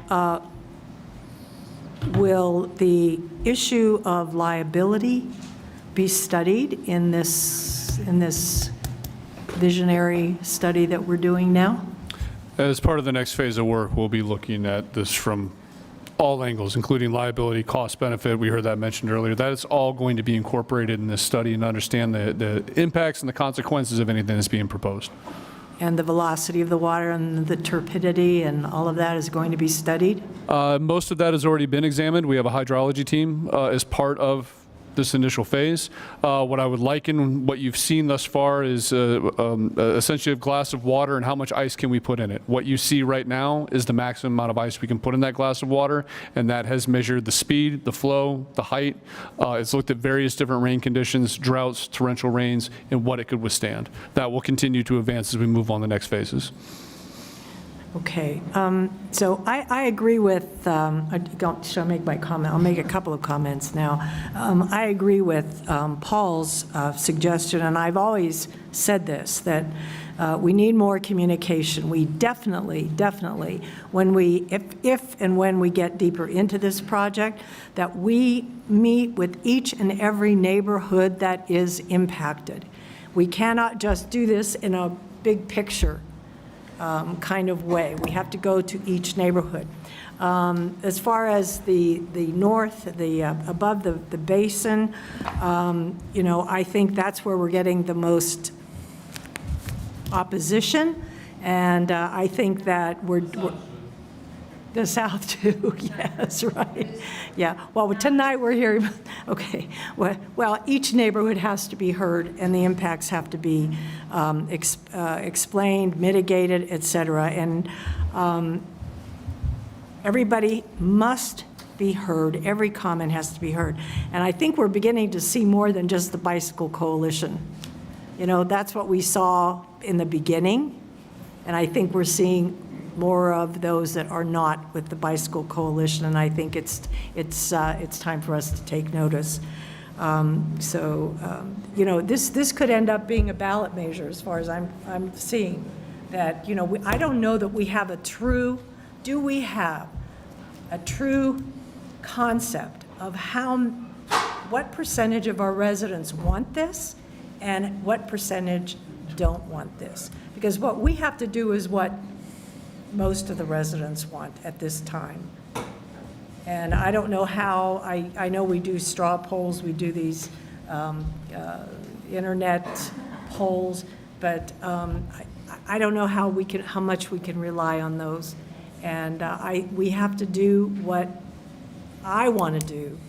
I want to do a vote on a project that most of our residents, if not all of our residents, want to see in our city.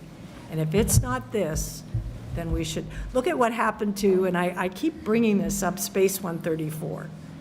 That's a park in the south. It's a beautiful project. We did all the studies. We did, you know, I even had community organizations come to me and say, we want to be part of this. We want to have a little section of that park on Space 134. And where is that project? Sitting on a shelf somewhere. So to those of you that live in the far north, I'm telling you, you may never see this happen. You may never see this happen. And, but I think in the meantime, I think we have to find out, we have to get to the bottom of what our residents want. Do they want a bicycle path over the wash and through their neighborhoods or not? And that's what we have to, I think that's the big question, that's the elephant in the room, and that's where I need to find an answer. All right.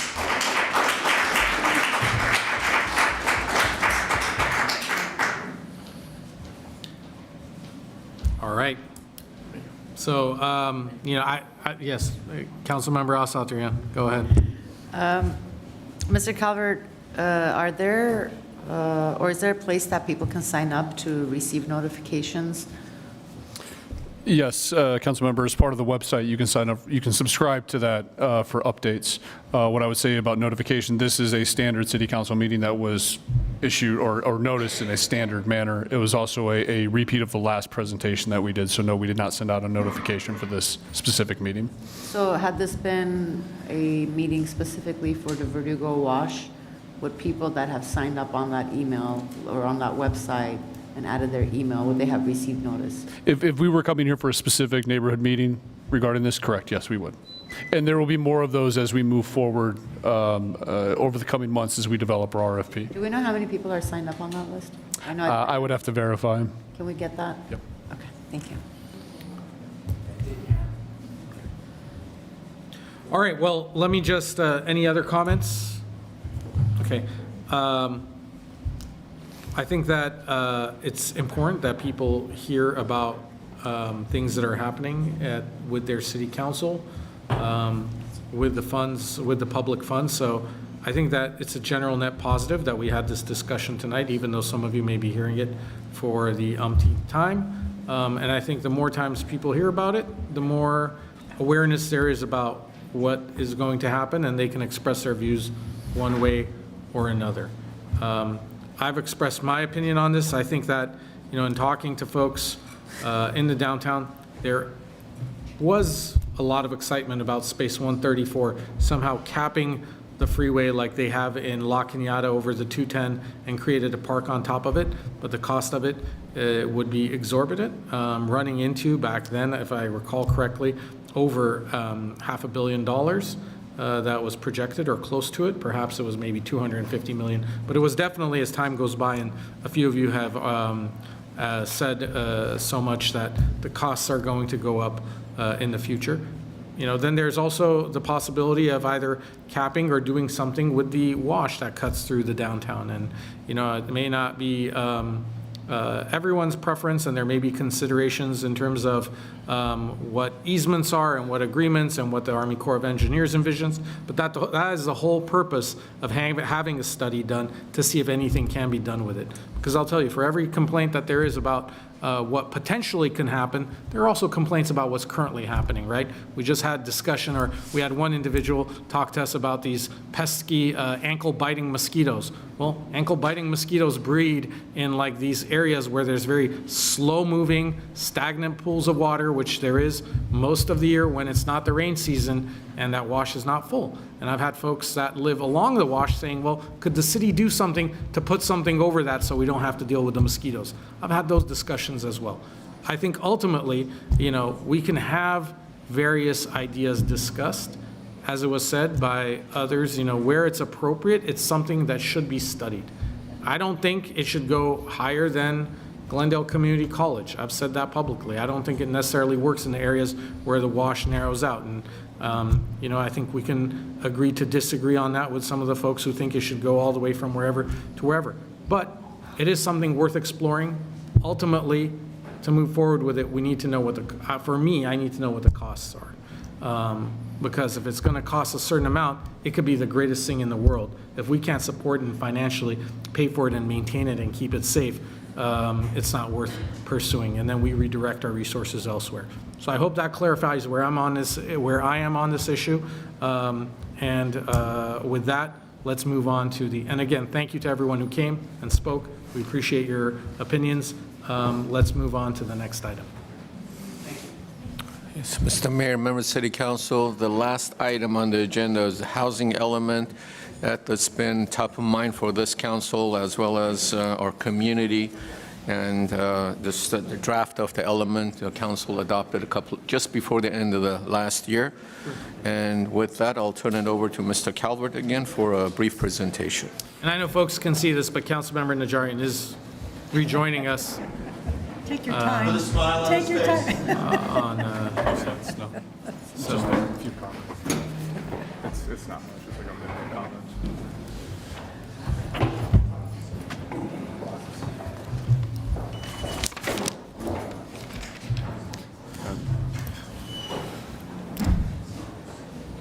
All right. Thank you. Good evening, Mayor, council members. I will keep this very, very brief. As the city manager acknowledged, you recently adopted just before the end of the year the updated housing element. As you were aware during that presentation, there were a series of updates that we made to that regarding primarily our site analysis, how we're going to measure what some of our policies are. So really what I'd like to acknowledge and point out today, particularly for this meeting, is that we have submitted that draft to HCD. We did that approximately, I believe it was 6 or 8 days following that council session. We are awaiting to hear a response from them. We are expecting that by around mid-February. We are optimistic about the outcome. As you were aware, and during that last council session, city staff and the consultant team were working hand in hand with HCD. We wanted to make sure that there were no large question marks out there. What I would add as well to that is that there is no changing to zoning as part of this. There is no necessary upzoning required in the city in order for us to achieve those numbers. We were able to hit those with all of our existing zoning capacity. So we do expect to be back in front of the city council here in a matter of a couple weeks to give you an update on whether or not that was accepted by HCD, but we are optimistic. Good news. Okay. Yes, go ahead, Councilmember Just a question. So if HCD comes back and says yes, then that's just a clean approval, then we're done. Correct. And I know we do annual reports, and I know it's always subject to change, but that would mean we have a compliant element. We're not subject to the so-called builder's remedy. That is correct. Okay. All right. If my colleagues don't have any questions, I know we've had this discussion at various council meetings. I'm hoping that you'll continue to keep us up to date on what you hear. back. I know a lot of folks have asked questions as to whether it'll be improved, folks from the community, and I hope you're also keeping them in the loop. Let's hear from members of the public. We have Joanne Hedge, who submitted a card. Ms. Hedge, you'll have 3 minutes.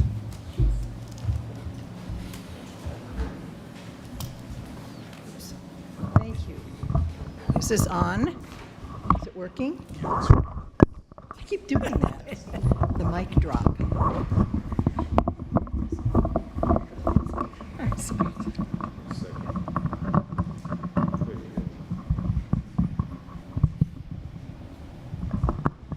Okay. I was going to preface this with very little knowledge of what housing element is defined as on the agenda, but since nobody else is speaking, I really want to bring back up a very important elephant in the room. In fact, the elephant is in the rancho, and that has to do with abiding by the state's mandate to allow ADUs to be built in private properties, including our own down here. And in the H overlay, we're running into problems and issues. And that has to do with new buyer comes along, buys a rancho property that has horse facilities, maybe a small barn, maybe just 2 stalls and a turnout, that kind of thing.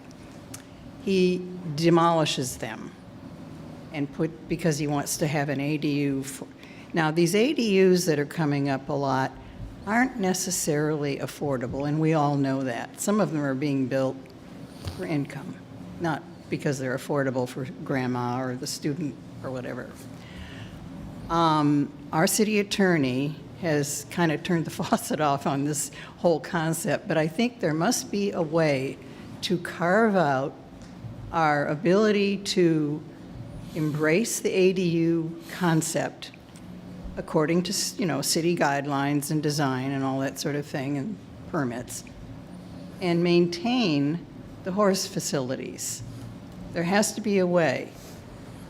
Case in point, there are a couple families from places like Santa Clarita and other, they want to move down into Glendale. They have 2 horses, they have 2 kids. They really are drawn by our school system, by our police department, and lots of amenities that are in this area.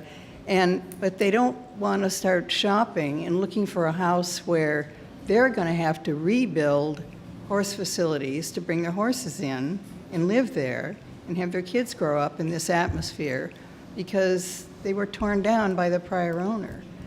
What I'm painting a picture of here is that the erosion of what it is that the rancho horse overlay means. It's not going to stand the test of time if people are going to be permitted to demolish horse facilities, nice barns and stalls and stables, in order to have an ADU, regardless of whether it's affordable or not. And I think there has to be a solution found. We can work with Laura Friedman and the Assembly to get some definitions of how this can be done legally without painting ourselves as either or, because I realize housing is on the track, moving on. And I'm just going to throw it back at you guys and see how this can be handled officially, politically, legally, where we don't see this rancho area in 10 years be a shadow of its former self. And they're wrestling with this in Burbank, too. Right. That's it. Thank you. Thank you, Ms. Hedge. Very good point. Thank you for raising that issue. I believe that I brought this up when we were discussing the ordinance on ADUs, and it didn't appear, and I waited for that, and again, it was overlooked. So I think this is something that we need to address. I have talked to former Mayor Emily Gable-Luddy about this and what's going on in Burbank and and how they don't want these ADUs built in stables or in place of stables. So I would definitely like to see this come back to council. Okay. Okay, well, I would second that, and I would like us to see what we can do as a city to incentivize the maintenance of certain uses. You know, I'm not a horse owner, certainly. I'm not a horse rider. I think a horse would probably panic if they saw me walk up to it. But I will tell you this, that having toured this area and having seen it and having taken my son over to now the defunct pony rides in Griffith Park, there is a very unique cultural aspect to this, and it's tied into actually the regional history. A lot of it is tied to the filmmaking and the westerns that were made here and the folks that were in the industry. Well, that's why there's a proximity to the studios. I had an opportunity to see on the Glendale Burbank, well, actually it's in the Burbank side, but a horse and pedestrian bridge that goes over the LA River that dates back to the 1930s that apparently, I guess Gene Autry had a significant role in establishing. And you get to see these places and you think to yourself, wow, this is right in our backyard. Do a lot of people know about it? Do folks from other parts of Glendale know about it?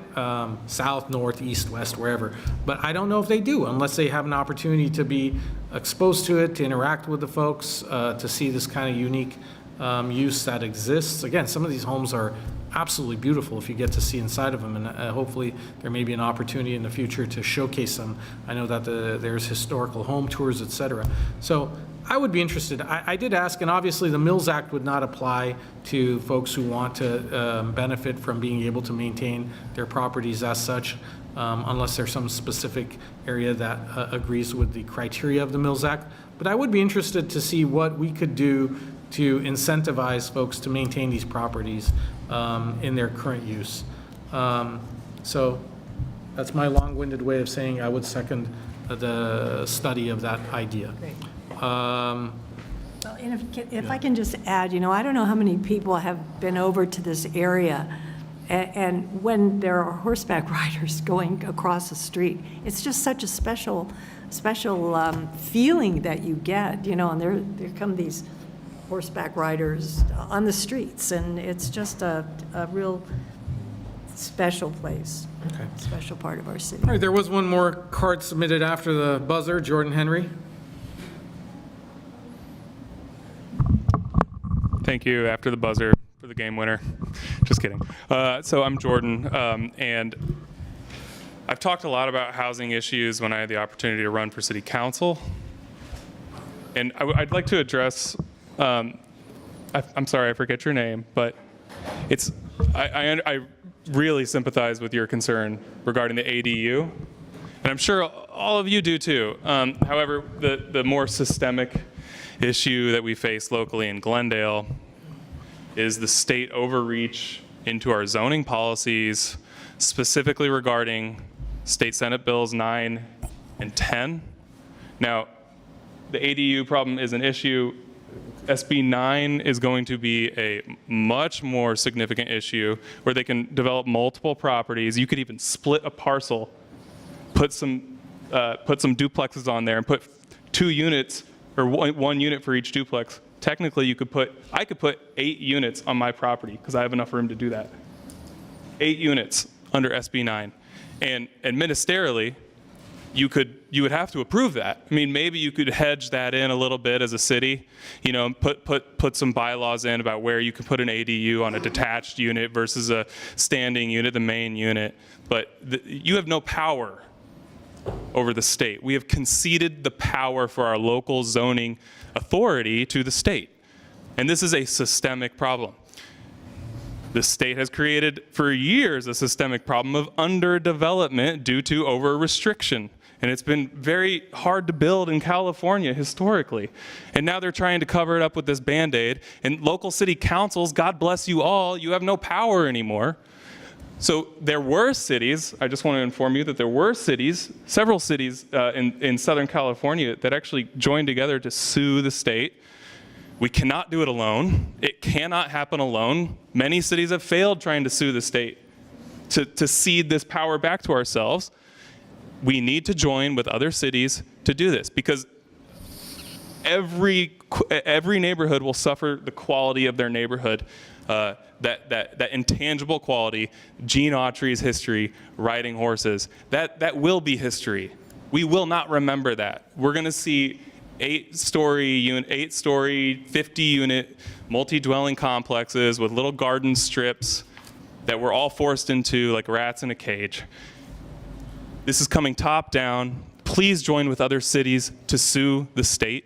This is our only option, and actually this is our last opportunity to do it. The state is requiring, correct me if I'm wrong, over 14,000 new housing units in 8 years in Glendale. Is that correct? 14? Yeah, 13,000. 13,000. 13,000 in 8 years. How is that feasible? Yeah. This is a pipe dream. We're not going to be able to hit it. We might as well hit the ejection button right now. Join with other cities. Sue the state. Please do it. Please do it. Gain some political confidence. The city will respect you. The more they learn about SB 9, the more respect you will earn if you're able to garner the strength and the courage to oppose the state. Thank you. Can I ask a question? Go ahead, Councilmember. Mr. Calvert, it's not true that someone can build 8 units, right? It's 4. Correct. The split, under SB 9, you can only build, you could split, you could build 2 on each, you can't build 8. That is correct. Okay. You build a duplex on each, and each section of the duplex could have an ADU. That's not correct. Okay, I just wanted to make sure that the information we're being given is incorrect. It's 4. When you split the lot, you cannot also add ADUs. Correct. Okay, thank you. Okay. Well, I don't know if hopefully we can get clarity on this moving forward. I don't know if, I'm more inclined to trust our Director of Community Development and Planning versus folks who are just reading and... Mayor, we... Go ahead, Councilmember Al-Satrian, please. We recently actually passed or adopted a housing element that included that it was specifically 4 and it defined it as 4. I believe it was a month ago or 2 months ago, if I'm not mistaken. Sure. 4. And I understand the concern that folks have. I mean, we have said it time and again. I understand that, Mr. Henry, you want us to take the action that you're suggesting, but we are in, I think pretty much everyone, well, I can't speak for everyone, but at least I know of some of my colleagues and myself that do talk about this on a regular basis with our elected officials. When our assembly member was before us to give a report, I asked her about the policies that they have supported and not supported to eliminate the ability of local jurisdictions to decide what to build, where to build, when to build it, and how to build it. So, yes, and go ahead. maybe, Mr. Garcia, you can give us some sort of a perspective on how these lawsuits are going. You want me to give it to you right now, or do you want me to? No, go ahead. Yeah, if you have an opportunity. Sure. I don't know the stats. I know that there are 3 or 4 cities in the South Bay that have sued to challenge SB 9. And I believe it's in the early stages of that litigation, so we don't have any results to report. But as soon as we get a report, we can follow up and provide that information to the council. And I would note that obviously if those lawsuits are successful and it is an uphill climb, then that would apply throughout the state because it's challenging state law. I can tell you that at the conferences, the League of California Cities and other meetings of various cities, this is a constant topic of discussion. And many cities are upset about the amount of authority that's being ceded or taken away by Sacramento. And at SCAG, the Southern California Association of Governments, I know that there were multiple cities that no one is happy with SB 9 or 10. And so there were just a handful of cities that are going ahead with this litigation and quite frankly, not expected to do well. Yeah. So we're on the record of having spoken out against what Sacramento's doing. And go back, watch previous council meetings. I've oftentimes referred to the RENA numbers as being unfair. We did our homework, others did not, and now we're being punished with everyone else for others who did not do their homework. So it is unfair, it's unjust, and I continue to say it to whoever will listen, including our legislators in Sacramento and here locally. So I think that's not news. For those who have followed our meetings and know where we stand on the issues, we've made it very plain and clear, and I've just restated it. So on that note, let's move on to oral communications. And we may get you guys out of here at a reasonable time still. Monica Campagna, and anyone else who'd like to speak. Mayor Sasaki. I wanted to thank the, so we've already talked about neighborhood services and what a great job they do around here, and I just also wanted to thank the trash service folks and appreciate you and a great job that you do as well. Really good service around here, so thank you. I'd like to ask, or just put in my, the topic of crossing at, on Sonora, and you were studying the Randall Street area, which is right where I live. I totally support having, if we can look into the flashing light option. I know that when my son used to go to Franklin, that's the street we would cross, and a lot of parents do that in the morning. So, and it's also a gateway to the Riverwalk. So I think that would be a great idea, and any movement we can get on the protected bike lanes in this area would be really nice, because this is very scary right here to try to go down that street. And I would be curious in future if Mr. Calvert could come back and talk a little bit about the Victory project that was being discussed at one point with the bike connections to the Burbank path. I haven't heard about that in a while as well, so I was curious about that. And lastly, I just wanted to invite all of my neighbors here. I'm Monica Campagna, and I take care of the Franklin campus right around the corner. It's about 3 to 4 acres of native plants and stormwater capture systems, which have been working amazingly well during this rainstorm. We have to keep them clear, but the bioswales that we have been full and working for the first time. I've got to actually see them full. It's amazing. And our campus got on the tour for the Theodore Payne Native Gardens tour, and we will be on April the 16th of that tour, and I'd like to invite everybody to come by the school and see what we have going on over there for the kids and how we could possibly maybe replicate that kind of a project for other schools in Glendale, especially the ones that need park space. And I'd like to invite any of my wonderful friends here on City Council and City staff to have a private tour, if you ever want one, with me and my garden helpers and principal at Franklin. So just get in touch. I'd love to show you around over there. It's just down the block. Thank you so much. Thank you very much. Thanks for coming to our neighborhood. Thank you. Yeah. Joanne Hedge.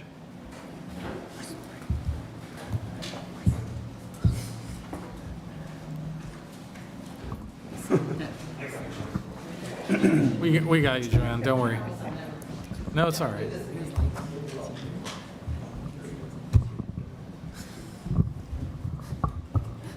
Well, we are certainly blessed by having Monica Campagna in our neighborhood. She reflects well on our association, but her dedication to sustainability, to getting rid of plastics, to the native plants, to water capture, I could go on. But she is really, really wonderful to have. Now, this is one last request, and she mentioned it as well. We have a real need expressed by parents and the little kids to find a way to bring the two parts of the Glendale Rancho that are now segregated by Sonora, which is a community collector, and which when Disney went in 2000, we expected all this traffic, so we were going to need for the community collector to do its job, and we had one place to cross, Lake Street, forever for the light to change. Things have changed. Disney has cut back on its staffs.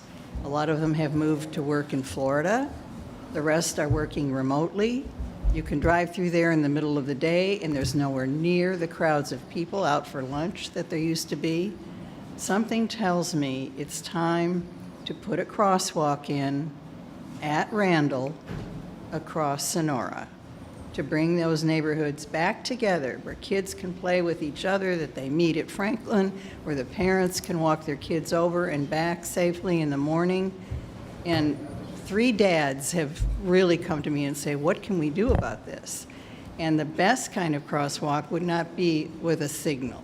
It would be a complete replica of what Disney has used between the railroad tracks and Flower. You've probably all seen it. It's got the flashing yellow lights activated by a push button, pedestrian, whatever, and then he safely crosses and then traffic begins again. That's what would be ideal as well as practical at the point where Randall, so people aren't forced to walk all the way to Lake or all the way down to the rather troubling intersection at Victory, Riverside, and Sonora. We have more and more young families, more and more young kids in school at Franklin, and with all these amenities going in, we will have visitors during the day who need to cross Sonora to get to Riverwalk and on. So I think it's a win-win. So I'm hoping that Director Emrani can kind of put this in his memo book and as part of the refresh of Sonora. Thank you. And thank you all again for a good evening. All right, thank you, Ms. Hutch. I appreciate your comments. Yes, our last speaker who submitted a card is Alan Dish. Mr. Dish. You'll have 3 minutes. Or 5 minutes, right? I'm sorry, 5 minutes. 5-minute portion. I don't think I'll need it. Thank you. Good evening, Council. How are you? I was just in Utah, and I've returned in one piece. I was shredding the hills, like skiing, I mean. And there was a difficult slope. And I didn't complete that slope. I actually came back down halfway because I thought, my God, there's City Council on Tuesday. I don't want to miss it. So my question is actually about the garbage collection. And I've been talking to some people who are quite apolitical, and even they are expressing their scorn about this. And, you know, I was at council last week. I read about the loophole, and I'm talking about the loophole that says if half of affected residents sign some document, paperwork, whatever, then it won't pass. And so that's my question. What is this all about? How many people are being affected, first of all? Because if 200,000 people are being affected, does that mean the only way this won't pass is if 100,000 people submit paperwork by, so that's my question, by the 31st? Do you see what I'm saying? Yeah, absolutely. Are you asking, so you're asking for clarification on the protest process to the trash, proposed trash fee hikes. Was there anything else before we answer it? Thank you very much, Mr. Dish. Mr. Emrani or Mr. Golanian, would you like to explain who's impacted, how many customers, and what the process is specifically that we extended to the 31st? Good evening, Mr. Mayor, members of City Council. We have about 67,000 accounts or households that we've mailed out this information to. So per the Prop 218 process, in order for the rate hikes not to take effect, it needs to be 50% plus one of those accounts, basically. Roughly half of that, which is 34,000. Okay. So does that answer that question? Can I? Yes, go ahead, Councilmember I want Brahman. to be sure. So the 67,000 is all the single-family and multifamily below, what is it? 2 to 4. 2 to 4. 4. Okay, so multifamily of 4 is in this 67,000? That is correct. 4, 3, 2, okay. Got it. And people that are not, so everybody else has been already kind of affected by the franchise system we put in. Do those people, are they impacted in any way by the changes we're making? No. They're not? No. Okay. Because I did get a question on that, where somebody in a multifamily said they see a charge on their bill. I'll have to pull it up and show you another time, but they see a charge that says that's kind of from the city of Glendale that's related to waste collection, solid waste. No? No, Okay. that is not. Okay. Got it. Okay. All right, thank you very much. And if there are no any other comments? Yes, Councilmember Alsatria? I just wanted to thank you, Mayor, for organizing this. And I personally enjoyed being here in the neighborhood. I think it's a wonderful idea. I look forward to us making our rounds across the city, but just want to take this opportunity to thank you and for everyone for being present. Thank you. Thanks. We've learned a few things along the way. Obviously, it was a very cozy kind of setup. I think, and I was trying to remember when was the last time we did this. Last time we did it for, in the southern portion of the city or in a area that's not close to the downtown, in the northern part of Glendale, was in Pacific Community Park, right? And so that was a much larger room, and we had a lot more room to spread out. This is a lot smaller, but the size doesn't do justice for the quality of the participants and the discussion that we had. So thank you very much for coming. I know that my colleagues will stick around. We'll stick around to hopefully answer questions that you didn't want to ask on camera. And I want to also thank our staff for setting this up. I want to thank our police who are here as well, and our fire chief and public works. So if you have questions, talk to one of these people. I see our director of water and power and a number of other folks. So whether you're from this neighborhood or you came here from another part of the city, thank you so much. Thank you to my colleagues. And with that, I'll entertain a motion to adjourn. So moved. Is there a second? Second. All right, we're officially adjourned. Thank you very much. Oh.